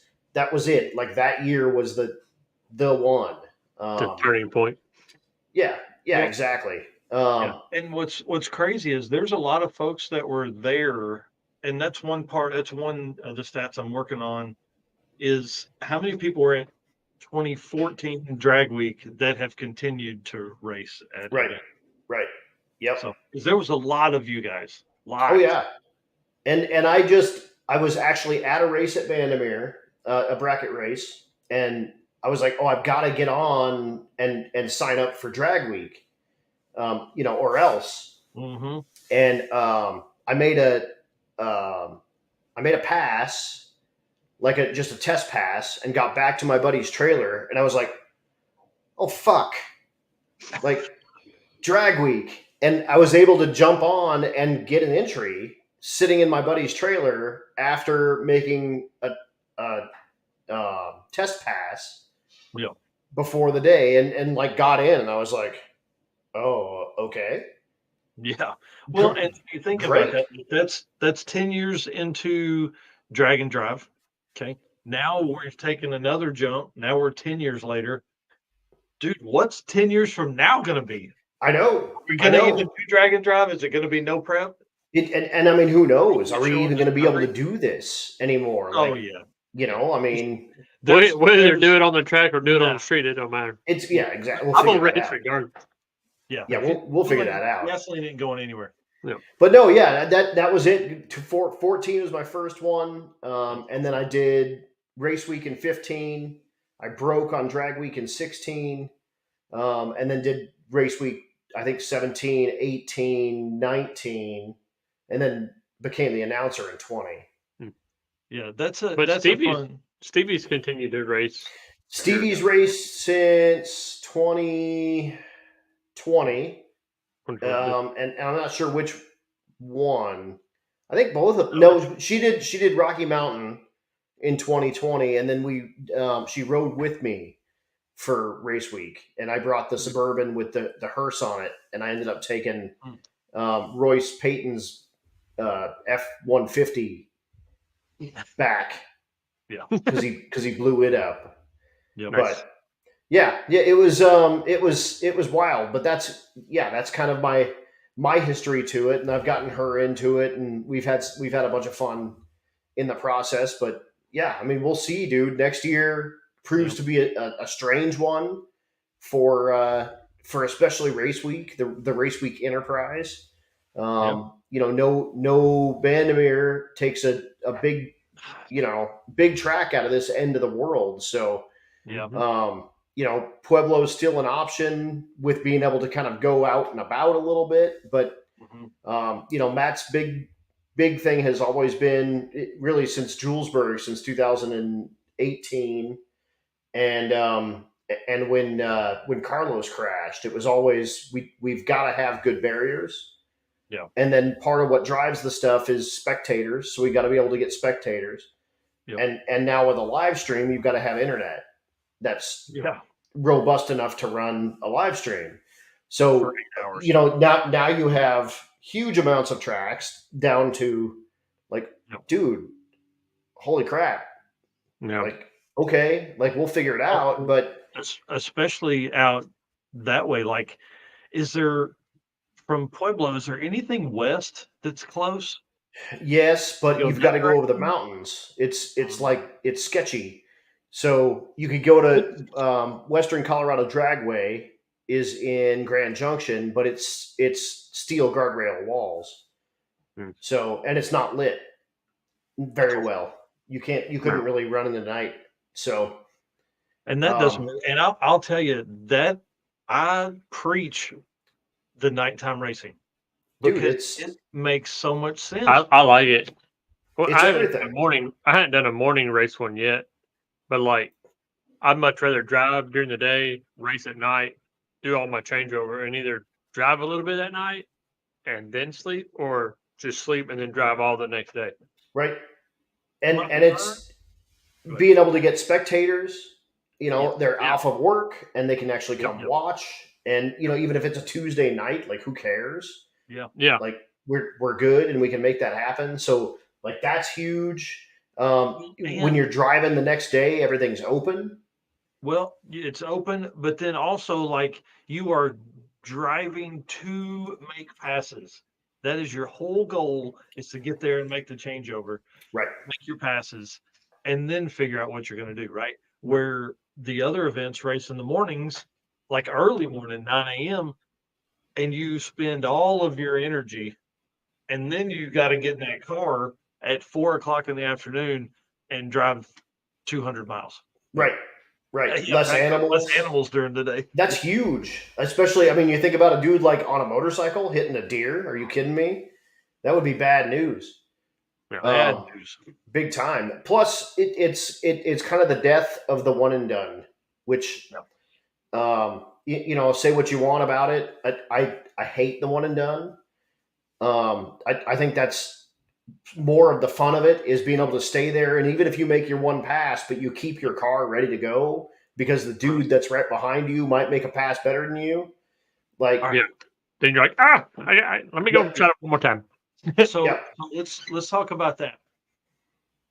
Live results. Do you think more events will grow to that? We'll have more events that will do that? Because I think that really does add that extra layer of, like you're saying, keeping your car ready. If there's a close race and you almost have to have somebody up there for the 12-0 class watching what everybody runs. Right. Doing the math, telling Greg Jones, dude, you need a 12:02 to make this work. Right. Or a 12:002 if this guy doesn't run this. And Greg could pull that up in the pits and see if it was live. But I don't know. And it's such a weird, because there's so much strategy to it too. Because like the RaceWeek franchise has done the Google Drive, and so it's live, as in when they turn in the slip. Oh yeah, for sure. Yeah, that's all. Like, you get that, but a lot of guys will hold on to their slip till the end of the night too. Yeah. So I don't know. It's so, there's so much to it. And even in 15, when I won the 13-0 class, and that was at the Rocky Mountain Race Week. That was wild, man, because it was the same thing. Some of the 301 guys, Austin, actually Zane Harmon was chasing me in that class, and we were pretty close after a couple of days. And yeah, man, it was, they came up to me like, "What'd you run?" Like, "I ran a 13:05," and they're like, "Shit." Right. Right. They're like, go back and get in their car, and like, we've got to run a 13:03 because I was ahead of them at the time. So yeah, that's a thing. Like, for sure, there's a ton of that strategy involved in a lot of that, and it's so much better to watch that happen at the racetrack, in my opinion, rather than just like run your number and turn in your slip and hope it's good enough. That's and so Steve and I are sitting here, and I'm looking back. There were only 2 cars that finished in 13-0s, and then there were only 10 cars that ran the 13-0 class, right? So let's look at Rocky Mountain 2023 for 13-0 class. So there were 10 in 2015. Right. And they're 34 this year. Right. Like, that's crazy. I bet there were more than 10 cars in the 13-0 average. Oh yeah. I'll bet that's right. No, only 4, but. Oh, well, there you go. But even still, I know the 12-0 class was like 12:02 to 12:12 the last day was first through 10th. Insane. Yeah. Insane. Yeah, and I enjoy that kind of racing because I love the 850 stuff. So, like, those guys go real fast, and they can't go faster than that. Index stuff to me is fun. It's super neat. We do DYO on the circuit because I want a wide range of folks to be able to do that, and I feel like it's too hard to run index on a small event like that. But the index stuff for Race Week is so much fun to watch. And it's super cool that, like, NHRA has realized like this is a thing, and they've started to bring in some of the 860 stuff, which you can bring an 850 car to an 860. I mean, easily. Well, and that's their thought. Yeah, exactly. Yeah. But have a car that just got off an event, just like we had at ours, and looking back at it, it would have been super cool to have 850 cars at our deal at Mile High Nationals for the same reason. Just you bring out these cool, look at their street cars, small tires, running 850, and they just got done doing 1,350 miles. Yep. Like a week ago. Like that stuff's awesome. And you're going to see. So the cool thing about 860 is they were doing that at NMRA. Now Lonnie Grimm is involved with NHRA, and we know that dude does drag and drive stuff. He is the king of tech. Yep. So having him involved in an 860 street legal class is only going to make the class that much harder, which I'm not saying is the reason Aaron Schaefer went to a 98 Pro Mod and 235 tires, but he said he's ready to hang that thing out. Yeah, I mean, and God bless him for doing it, because I want to see what that car does on that little tire for sure. So he told me that he was going testing this weekend, and if testing goes well, I hope that means that he's going to make the trip to Southeast Street Meet. Hell yeah. And you know what? Who else has got small tires is Walter Doyle. Yes. He just got 235s for his 66. And it's not Aaron Schaefer kind of quick, but that car is fast enough. That car is quick enough, exactly. And good. What's weird is sorry. I'm going to 230. I'm going to 235s in the new car, and they're 4 inches taller than what I have. What the hell? Everybody's like, "Oh, they're small tires." I'm like, "They're bigger for me." They're huge. I didn't realize your tires were that small on that thing. 22 inches by 7.5. Wow. Yeah, they're adorable. Yeah. They are adorable. They hook though. They don't slip. If they work, they work. That's right. Well, guys, we're almost an hour and 40 minutes in. This time flies when you're having fun drinking whiskey from Robert Williams. If you let me talk, I'll do it. Yeah. I'm not scared of it at all. I know that. Yeah. So I've got some canned questions that I ask everybody that I have on. So I'm gonna start knocking those out, and then if you're watching us on the live stream, throw in your questions here as well. If you're watching us after the fact, sorry, put a comment in there. We'll try to answer you later. Yeah.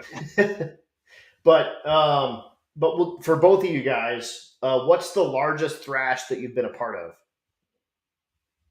Probably the Volkswagen golf cart during an event for sure. Yeah, I'd say that one or building the truck for the shootout. Oh yeah, so that would probably be my biggest one. So just making it to get here. Right. So yeah. Real quick, Ed Hohenberg, are you wondering if you guys are going to PRI? Oh yeah. Yeah, we're going to be working booth 4746 in the Yellow Hall. You better come over and see Drag and Drive Edition. That's what I'm talking about. We wouldn't have gotten a booth this year, but we had to do that to do the Drag and Drive Awards. Okay. So you got to do that to get a room, and so we're going to. And you're doing the National Championship Awards there at PRI. Yep. Oh yeah, yeah, and within the World Champion Award, we're going to also be giving out. For the folks that are on our racer list, sponsored by Summit, you will be able to pick up your trophy from there as well. We'll present it to you there in the conference room as well. Conference room 209. Yeah. Ed, I am not going to PRI. I've never been to PRI. I've been to SEMA. Dude. And PRI. Yeah, I need to go. It's I got done with Mod Nationals last year. And everyone was like, all right, PRI. And I was like, I'm going to go home and sell sprinkler parts because I like to pay my mortgage. So, thanks and everything. But, any more PRI to me is the way I am going to pay my mortgage. Yeah. Right. Yeah, exactly. Tell me about the one that got away. What car did you sell that you shouldn't have? I had a convertible Fox body. I probably should have kept that car. It was a 373 automatic, Flowmaster exhaust car, but it would have been a lot of fun. It was a decent car. I should have kept that car. And the motorcycle you talked about wrecking earlier, I should have kept that bike and turned it into a stunt bike. It was a 02 GSXR 1000. Nice. Love that bike. He fucked it all up. Perfect. I had a GSXR 750 that my brother wrecked and fucked all up. It happens. Great. That's what little brothers are for. Yeah. Yeah. So exactly. mine's probably the G8 that I had a 08 Pontiac G8 GT 6-liter. Had it for about 4 days, and then they had to put a cam, and I dropped a lifter and had to put a cam and headers and all that fun stuff on it. Converter. Big converter, yeah. Yeah. I bought it on a Tuesday and dropped a lifter on a Friday. Oh. I was like, yeah. And then spent like $4,500. Yeah. Literally bought it and then, yeah, 45. I was like, I'm not going to go back stock. What's wrong with that? Yeah. Why would you do that? Nobody does that. So. Danny Fatka's wondering what day you're handing out trophies at PRI. Yep. So we are Thursday, December 7th at 11 a.m. And the reason we are doing day one and in the morning is because I want those people that win that to walk them sons of bitches around, flaunt that stuff, like especially the world champion. This is the first ever that anybody's ever done anything like this. So we're going to parade that winner around. They're getting custom jackets. They're getting a whole smorgasbord of stuff, and we're going to drag them around to every sponsor that wants to talk to them. Hell yeah. That's awesome. Yeah, I'm excited. Also, Johnson Suncypher said our dad's Nova, but we didn't have a choice on that one. We got kind of screwed on that one, so it is what it is on that one. Yeah. We'll find that car again. Yeah. That's one of those that you like. It will fall in your lap when you need it. Yeah. To fall in your lap. There was a white Nova somebody had posted the other day. It's like, oh, I just picked this up. It's like, oh, is that it? So I go through that every time. So yep. That's a car. Facebook Marketplace cruising. Yeah, that'll be our family drag and drive car. We'll build that car. Even if we can't find the original, we'll build a tribute to that car and drive that around everywhere. And put as much chrome on it as we can, because that was our dad. Hell yeah. Like, you got chrome everywhere. It's like, what? Yep. Hell yeah. Yep. Ed Hohenberg says, with that jacket and probably an orange helmet. Yeah. Actually, I think the person that is currently leading is a Rocky Mountain RaceWeeker. Corey Thompson really has it to lose. He really has put a huge year together, 110 points. And that's crazy out of an 8-second car.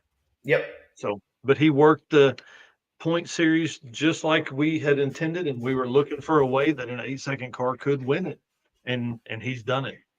Hell so yeah. Southeast Street needs the last opportunity for anybody. That's right. Yeah, that's right. And Ryan Hargett has to do everything right and not break, and not go slow one day, and end up resetting records and all that kind of stuff to even tie Corey's current point standing. So wow. So it really truly is up in the air. Wow. Which is what we wanted. We wanted like that. But it could happen. Like it could. Yeah. Yep. So what's the tiebreaker? Faster car. Okay. And Ryan's put up 2 7s, like 2 low 7s. So that'll happen. I mean, again, and if Corey and I have talked, and he said, if it comes down to it, I can relinquish that with dignity, because Ryan earned it, or at that point we talked about Jason Hurley or even Josh Davis, who was racing Devin's car. Right. Yeah. Chris wants to know if there's any hotel rooms around Indy for PRI. I mean, yeah. So you've got to visit Indy and talk to him right now, because we just got a call the other day. We had missed a Saturday night for Brent and Amy Sinclair, and so they called with a room that was available. So I know there are a lot of people that are canceling right now. So definitely visit Indy.com and talk to those folks. Nice. Yeah. Or he can send me an email and I'll give him my contact lady there. Perfect. Send him an email. He'll get you his lady. Yeah. Wad full of money. You got a big stack of cash sitting in your lap, but you have to spend it on a drag and drive car. Which car are you buying? I mean, I'm buying a '74 Nova. No, not someone's car. Oh, someone's car. Oh, Jason Hurley or Corey Thompson's car. I don't know the dude's name, but whoever drives the green Gremlin. Oh yeah, Mark Grote. Mark Grote. Yeah, or Timothy Blythe down in Florida somewhere. He's got the twin turbo 5.3 Triumph Spitfire. Yep, and he extended the frame to put all the turbo stuff in. That car is wild and fast as hell. Yeah. 8.0s at Six Summer. I'm like, dang. So I'm a big fan of the really tiny cars. So I know it sounds weird, but it's like, man, the new car, it's literally 3 inches wider than the old car. So I mean, like, it's not a big difference, but I mean, when you're in it, 3 inches is going to be a huge difference. You're going to be like, wow, you're way over there. Yeah, right. We're not shoulder to shoulder now. Yeah, this is wild, man. It's like Bill Leak with his car, and I don't know if you saw the guy that he was riding with it on. I think it was RaceWeek last year, 22, and he had that Factory 5 car. But Bill Leak's a big dude, and the guy that he was riding with is like a bodybuilder, big dude. And yeah, they were in there, and they got out at their I don't even know, second gas stop. And somebody was like, so I guess you guys are gay now? We're basically a couple. Yeah. So this year, funny story about that is Blake, the guy, my co-pilot, he's probably 6'3", 6'4". Mm-hmm. Dude, I put the roof on it, and because last year it was just the hood that was on it, that was on the roof. So now it's like a for real roof now. So he was like, this sucks, man. I was like, yeah, but it's so much nicer. Right. It's cleaner, holds in heat with the heater going. It's just amazing. He's like, it sucks getting in and out. I'm like, you'll be fine. I think I've got a picture of him. There he is. Yeah. Oh yeah. He's like, so about right here. Oh, dude. So about right there, maybe a little bit further down, he'd go and just drop in the seat. He's like, oh. Every time. He got so mad at me for making fun of him for doing that. But I didn't drive, nobody can really fit in the car. So on the driver's side, we tried last year with him, and his knees were all up in the dash and on the steering wheel and stuff like that. So it's I gotta have more room. Yeah. Gotta have more room. Well, and I mean, like you said, 3 inches, right in the middle there is going to be, I think, everything for you. And you look, I mean, there's a C10 behind it. Yeah. And it's smaller and it's narrower, but it ain't by a ton. No. So the wheelbase is 10 inches longer on that car. Oh, wow. So it'll actually know which way is straight. Yeah, a little bit. Ish, It'll be better than the other one. So. All right, guys, we're getting down to the end. If you got questions to ask, go ahead and throw them up there. But guys, what is your favorite drag strip you've been to? Ooh, I'll let you go first. Mine was probably Vandermeer. So it was just really cool to see that. Man, I was really on the fence about coming out to Colorado, and then I finally dude, true, we're just gonna do it, and I'm glad we did. So I really liked Vandermeer. It was awesome. It was a little sketchy for me at the very first run because I didn't know where the return run was. Right. So I'm getting to the end, I'm like, I don't know where to go. I see the sand, I was like, oh, this is not really good. Well, I'm not going that way. Yeah, exactly. So, but I would say Vandermeer. So, especially at night. During the day, it looked cool, but at night when all the lights were on and stuff like that, that was really cool. Yeah, Vandermeer probably edges out my year just because of the family that's there. You know what I mean? All of you guys, all the RaceWeek people out there, going through that, being there with them, and knowing that track's not going to be visited by RaceWeek anymore. Kind of made it all special. I mean, there was a few moments there where it was like, wow, Jason Hurley almost cried down on the line. Yeah. That was kind of fun. And then Thunder Valley is my second. I like Thunder Valley.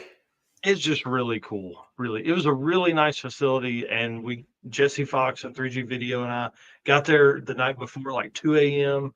Set up our camp kind of right by the track, so we got to watch the sunrise come up at the track and everything. It was really cool.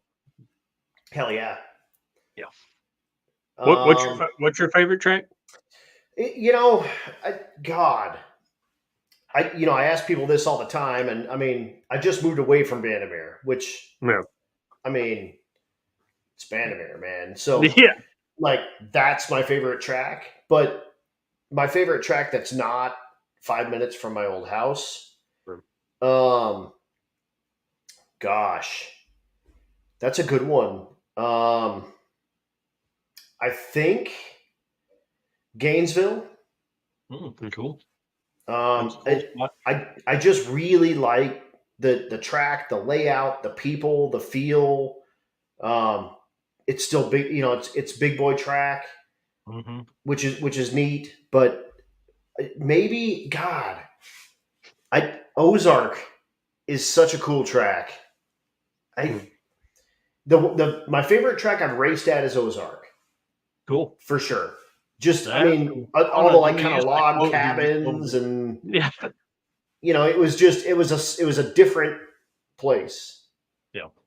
So yeah, Ozark's my favorite I've raced at. Gainesville's my favorite I've been to / announced at. Minus Vandermeer. Nice. Heck yeah. So I get 3. It's my show. Right. So we came into Pueblo, and like Pueblo's like the straight stretch of a road course.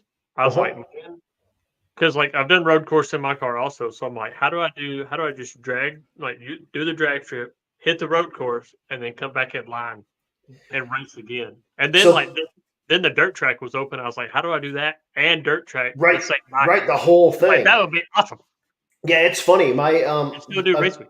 My old roommate back in the day was a road race guy. So the first time I went to Pueblo was to go with him to road race. I didn't actually. I knew there was a drag strip there, but I'd never been before. Yeah. So the first time I was there was with him on the road course. But they do an end of the track, like no prep race there. Yeah. And they do a true street class, and you have to do laps around the road course. You don't have to go fast, but I mean, you could if you wanted. I mean, who cares? Yeah. You just got to do the laps. So that's their like street drive or whatever. But I thought it'd be kind of cool to do all 3 that same weekend that we're doing RaceWeek. Yeah, hell yeah! No, that'd be super cool. Something that the Mod Nationals does there is their like true street class that I think is kind of neat. Weird little segue, little side deal here, but they have a true street class as well. But you have to do a drive, and it's 30 miles or 40 miles or something. It's not that much. It's a time car drive. You pull into the staging lanes, and you have to make 3 back-to-back passes. You can't change your car at all. You can't put a laptop up to it. You can't open the hood to cool it.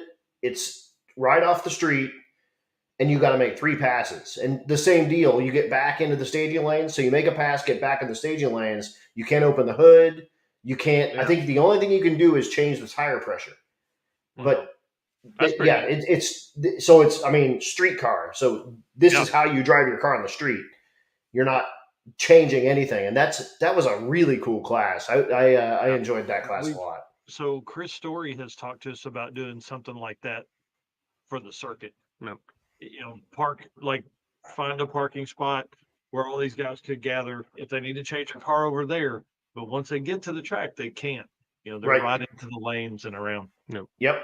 And then you had to make 3 back-to-back passes or something like that. That was a cool. And then you're done.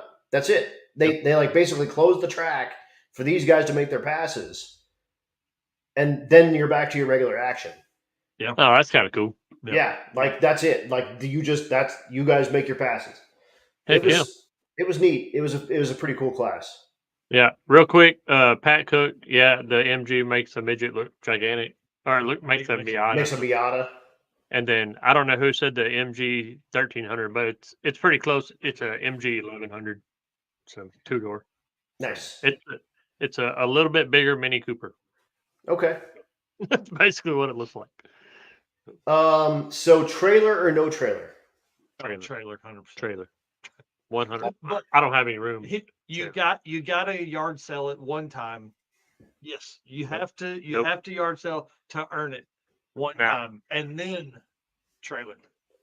Nah, I say trailer the whole time. I started with a fanny pack, the little basket. Yeah. Yep. And that my car was already lowered.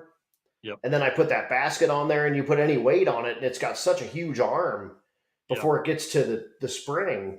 It'd be like, is it Clayton Myrtle or something like that with the red G8? Oh yeah, yep. They put a basket on the back of that thing. I'm like, man, it's got to drag. Oh, it sucks. Oh, yeah. It sucks ass. I made it a day, and then went and got a U-Haul trailer, and threw that basket in the U-Haul trailer. Yeah, never a basket. No, I tried a basket on mine, and it did the same thing. It just weighed it down. So that's what I built the first little trailer I had. Yeah. Which is also cool because that was my wife's granddad's trailer. Okay. Passed away 4 or 5 years ago, and he used to tow it behind his Jeep. That's where they kept all their clothes and stuff. The Jeep was painted white and gold. Okay. It was kind of cool. So, and I still have that trailer. So I'll probably make it like my weekend one. I like that. Yep. Nice. So try to keep stuff like that. Hell yeah. And my last question for you guys, no, actually second to last, I guess. What advice do you have for newbies? Just go to one of them. Don't be like, oh man, I don't know. Just do it. Just do it. Even if you can do a road week or just go with the group. You'll do it next year, or you'll do it next time for sure. Yeah, I'm going to back up 2 steps before that and say, load your shit on a trailer or in the trunk and drive to a racetrack, make passes, and drive home at least 1 or 2 times this next spring until you come to the circuit or Rocky Mountain RaceWeek events. It changed my life. It may not change yours, but it changed my life. Yeah. I'd always say that everyone that does one of these is ruined somehow. Yes. You may they're either in it or out of it. Right. And you may not, go full Mike Narx and quit your job and, not sure how you're going to pay your bills and shit. And thank God, your wife must be smart and have money. Yep. So and pretty. Triple threat. Yeah, man. But no, for real, not everyone's going to go that way, but you may get to be where dude, I'm going to do one of these a year, and it may not be the same one, or it may be the same one, or whatever. Who cares? But this is going to affect you differently. And I tell my buddies all the time, man, if you are bored with your program right now, if you're bored with your car, if you're not having fun, come to one of these. Yeah. And even if you just ride in someone's passenger seat, check this out and see what the rest of the world is doing right now, because you want to be in on this, because it's freaking awesome. Well, and really the biggest reason to do that is because it literally takes you out of dragging that car to the trailer, making passes, spending 2 minutes in that car over the weekend driving, and then loading it back on the trailer. Just do what Rich does. Load that bitch up and drive it to the track and drive home. And you're like, this is really cool. Yep. I have talked multiple people out of full-blown race cars. Bob Myers is a perfect example. He's got a 2014 ZL1 Camaro now. He had a tube chassis 69 Camaro that was wicked. Nitrous car. I think it ran in the high 7s. And he tried to heads up race it, but it just wasn't, it wasn't competitive because all those guys were going, 650s or whatever. Yeah. It's just a lot more fun just to be able to get in the car and drive it to where you need to go with it. Right. But that was he said it's a whole, you got a truck, you got a trailer, you got a generator, you got to have someone to help you push the thing around, this and that and this and that. It's like, so sell all that shit and buy a street car.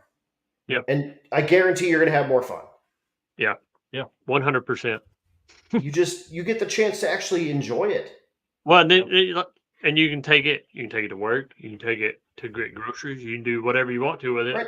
You can put your old lady in the passenger seat and take her to take her to go get food. Let me tell this story. So as we started looking at the route for the circuit, I was like, if people leave, this is going to be a route stop that I'm going to add if they leave before 2:00. It's going to be some elementary school that while kids are in session on that Friday. You're gonna yeah, yes. Because man, I'm telling you, there's just I don't know. There's something that's so cool about pulling up to a stop sign and kids being on recess and you just matting that shit. Yeah. And just leaving 2 big black 11s. Oh yeah. Then they'll talk about it the rest of the day at school, and then most likely go home and talk about it. Right. For the next week. And like Ed Hohenberg says, driving your race car is way more fun than towing it. Yeah. And like he knows, like he brought a stock eliminator national record holder Fox body to drag week. Yeah. I mean, that dude knows dudes that's all they do. They run zero weight oil in their shit because they, it's all stock eliminator stuff. But he took that crap and brought it out on the street, probably not with the stock eliminator motor in it, but and it was a stick car. I mean, badass, dude. Like, that's the way. Like, bring your stuff out of the garage and go sit your ass in it for hours. Yeah. And, get to learn to love that car again, like the way you loved it when you first got it. Well, and love the process. That's what we did when we were 18, 19. Yeah. You had a fun car and you drove it all around. You cruised for girls. You went street racing. You drove it everywhere. You had a lot of fun. For guys that are in my age bracket, that's what we're looking for. Right. And you did it with low buck. Like, dude, I've got an extra $30. Let's go buy that carb spacer I was telling you about. Like, that's right. Yeah. A lot of it now, like everybody wants to run 850s or 90s or something like that. Make 1,000. Yeah, it's like, man, just like, what's the fastest you've been? 13. Running 11. Right.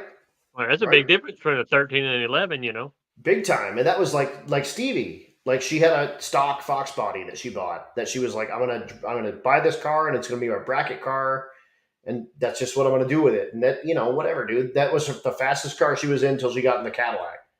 No. And like I was telling her, like we were kind of dating.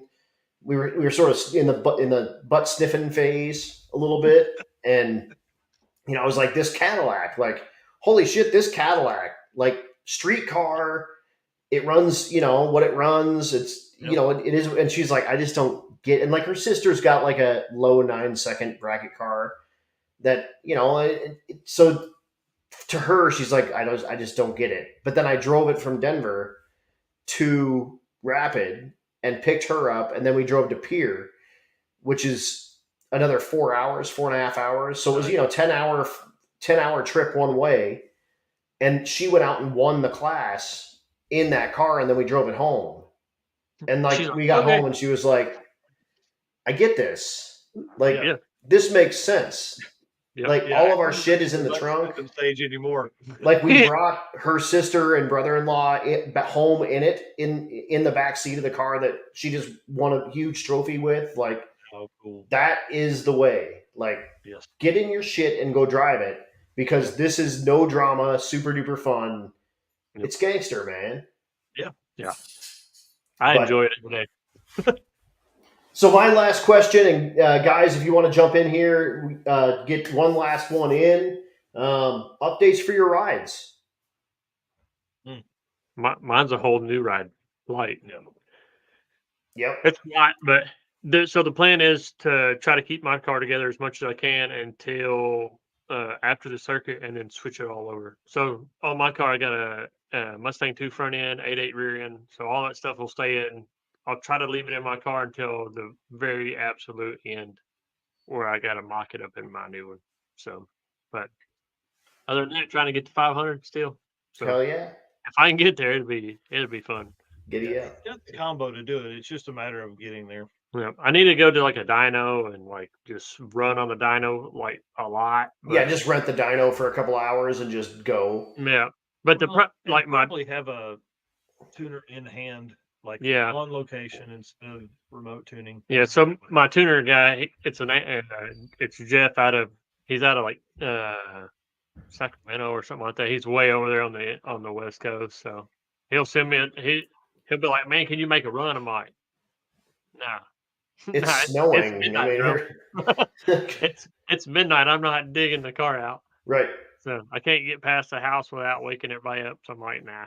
So yeah, it's a lot of remote tunes and stuff like that. I mean, like, you need like a fourth gear full pull, and at the top of fourth gear, 120 something miles an hour. Oh yeah, like that's hard to come by, especially where he lives. There's a couple spots, but and you open it up at the car. Yeah. My problem is I just outrun it. I run up to people or run to a curve or something like that real fast. So I'm like, right. So my stuff is easy. The cart needs a transmission. I'm just going to pull one from a junkyard, put one in. I'd like to talk to maybe Dan Palmieri at Circle D or something like this. If we can put a converter in it for the person that wins it, it'll do better burnouts. Is that a 4R70? Yeah. Okay. So, some kind of converter in that car that would flash good, that would still drive well for somebody to be able to take on some drag and drives or do dumb shit in it, which is what we did. I mean, I've rallied, drove that car around a field. So transmission for that one. And then the old truck needs the exhaust, like where it merges into the turbo. I need to re-weld that. And then a drive shaft, and it's ready to go. So I just need to spend some time on it. Nice. My other thing is I have a whole turbo kit for the Cadillac Escalade that I drive. It's like a 05 Escalade. Hell yeah. So I have the whole turbo kit. I'm just waiting for a decent time to put it on. Yeah. I actually have a blower for a Gen 3 Cathedral motor that was on my Cadillac. That I'm trying to figure out, like, do I buy a car or a truck and put it on it and drive it, but I don't really need it. Yeah. It's hard to make that call. Yeah. Yeah. I mean, dude. Do I spend thousands of dollars to put a blower on something to run 14s? Right. So like mine is not. I'm simply just doing it just because I have everything, but I'm doing like a stage 1 cam. Mainly just for towing. Yeah. Okay. Just trying to make it tow better. So it tows great now, but like a little extra couldn't hurt. Yeah, if it breathes easier, it breathes easier. And I mean, I think it was the Force Performance log that was $135. Yeah. I mean, I can do everything else. I'm like, who cares, man? Yeah. Who cares? I'll have AC, heat, and all that fun stuff. You just get in it and drive it and make boost noises for the kids. You'll have to watch out though, because eventually it's going to outrun the MG, and then you're going to be like, well, why in the hell do I even have the MG then? Yeah. Well, no, then he turns the MG up, and then it becomes this cycle. Right. If the Escalade outruns the MG, I'll probably K-swap the MG. Nice. So nice. We have a big build. We've talked about it a little bit on the Narx Electric channel, but we have a big build for me and Gracie, my 10-year-old, to race in Junior Street in 2.5 years. So it's a Morris Hillman wagon. Okay. And we're going to do a K-swap and stick in that car. Cool. Just fun. That'll end up growing into be her first car. So, nice. Yeah. A little bigger than what the car he has, but not by much. Not by much. Did you guys see the K-swap Silverado? Oh yeah. I talked to him for a while. Yeah. And we got a guy that does a lot of K-swaps locally. So I talk to him pretty often about it. Nice. So, the K-swap Silverado was pretty cool because like it had the Nissan CD009 trans, and we really kind of dove into that once I got home, and I think we'll probably end up with something kind of like that. I'd like to know how to drive stick shift, and if we're going to have a small car that doesn't necessarily, I mean, like a K-swap can make an easy 250 and then a stick and a decent gear in the back, it would be a lot of fun. I'm sure it would be a blast. Yeah. I enjoy the stick shift in the little cars for sure. So it's a lot of fun. It runs about like a 2-stroke. So it's like there it is. So. Hell yeah. Yep. Awesome, guys. Well, I think we're going to call it a night. I'm going to throw you in the background real quick. I'll say goodbye real quick, and I'll bring you guys back up. We'll say our goodbyes, and we'll call it an evening. But awesome. Thank you, guys. And thank you, everybody watching and making comments for sure. Thanks, man. It was super cool. Thank you guys so much. Awesome. Dude, guys, how much fun was that? Had the Narx boys. Dude, super fun. I love hearing all these background stories and how everyone kind of got into this and why they got into this and what they're doing and why they have wacky cars and how much fun was that? 2 hours plus digging in with the Narx boys. And again, Mike and Steve, thank you guys so much for joining me here on That's Cool Drink, the special whiskey edition.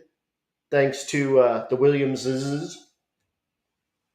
And again, episode 25 is coming at you soon. I'm not sure exactly what I'm going to do that because I'm actually flying to go to Florida on Tuesday. So I may take a week off, and then that'll give me a little bit of time to kind of figure out what I'm going to do for 25 because it's a quarter of a century. That's 25 of these. That's pretty sweet. So I think I'm going to do something kind of neat for that one, and we will see kind of how that works out. But guys, thanks so much for tuning in. Thanks so much for, again, commenting, joining in on this stuff, and riding along with me with a lot of this fun stuff. So, guys, thank you so much. It's That's Cool Drink, and we are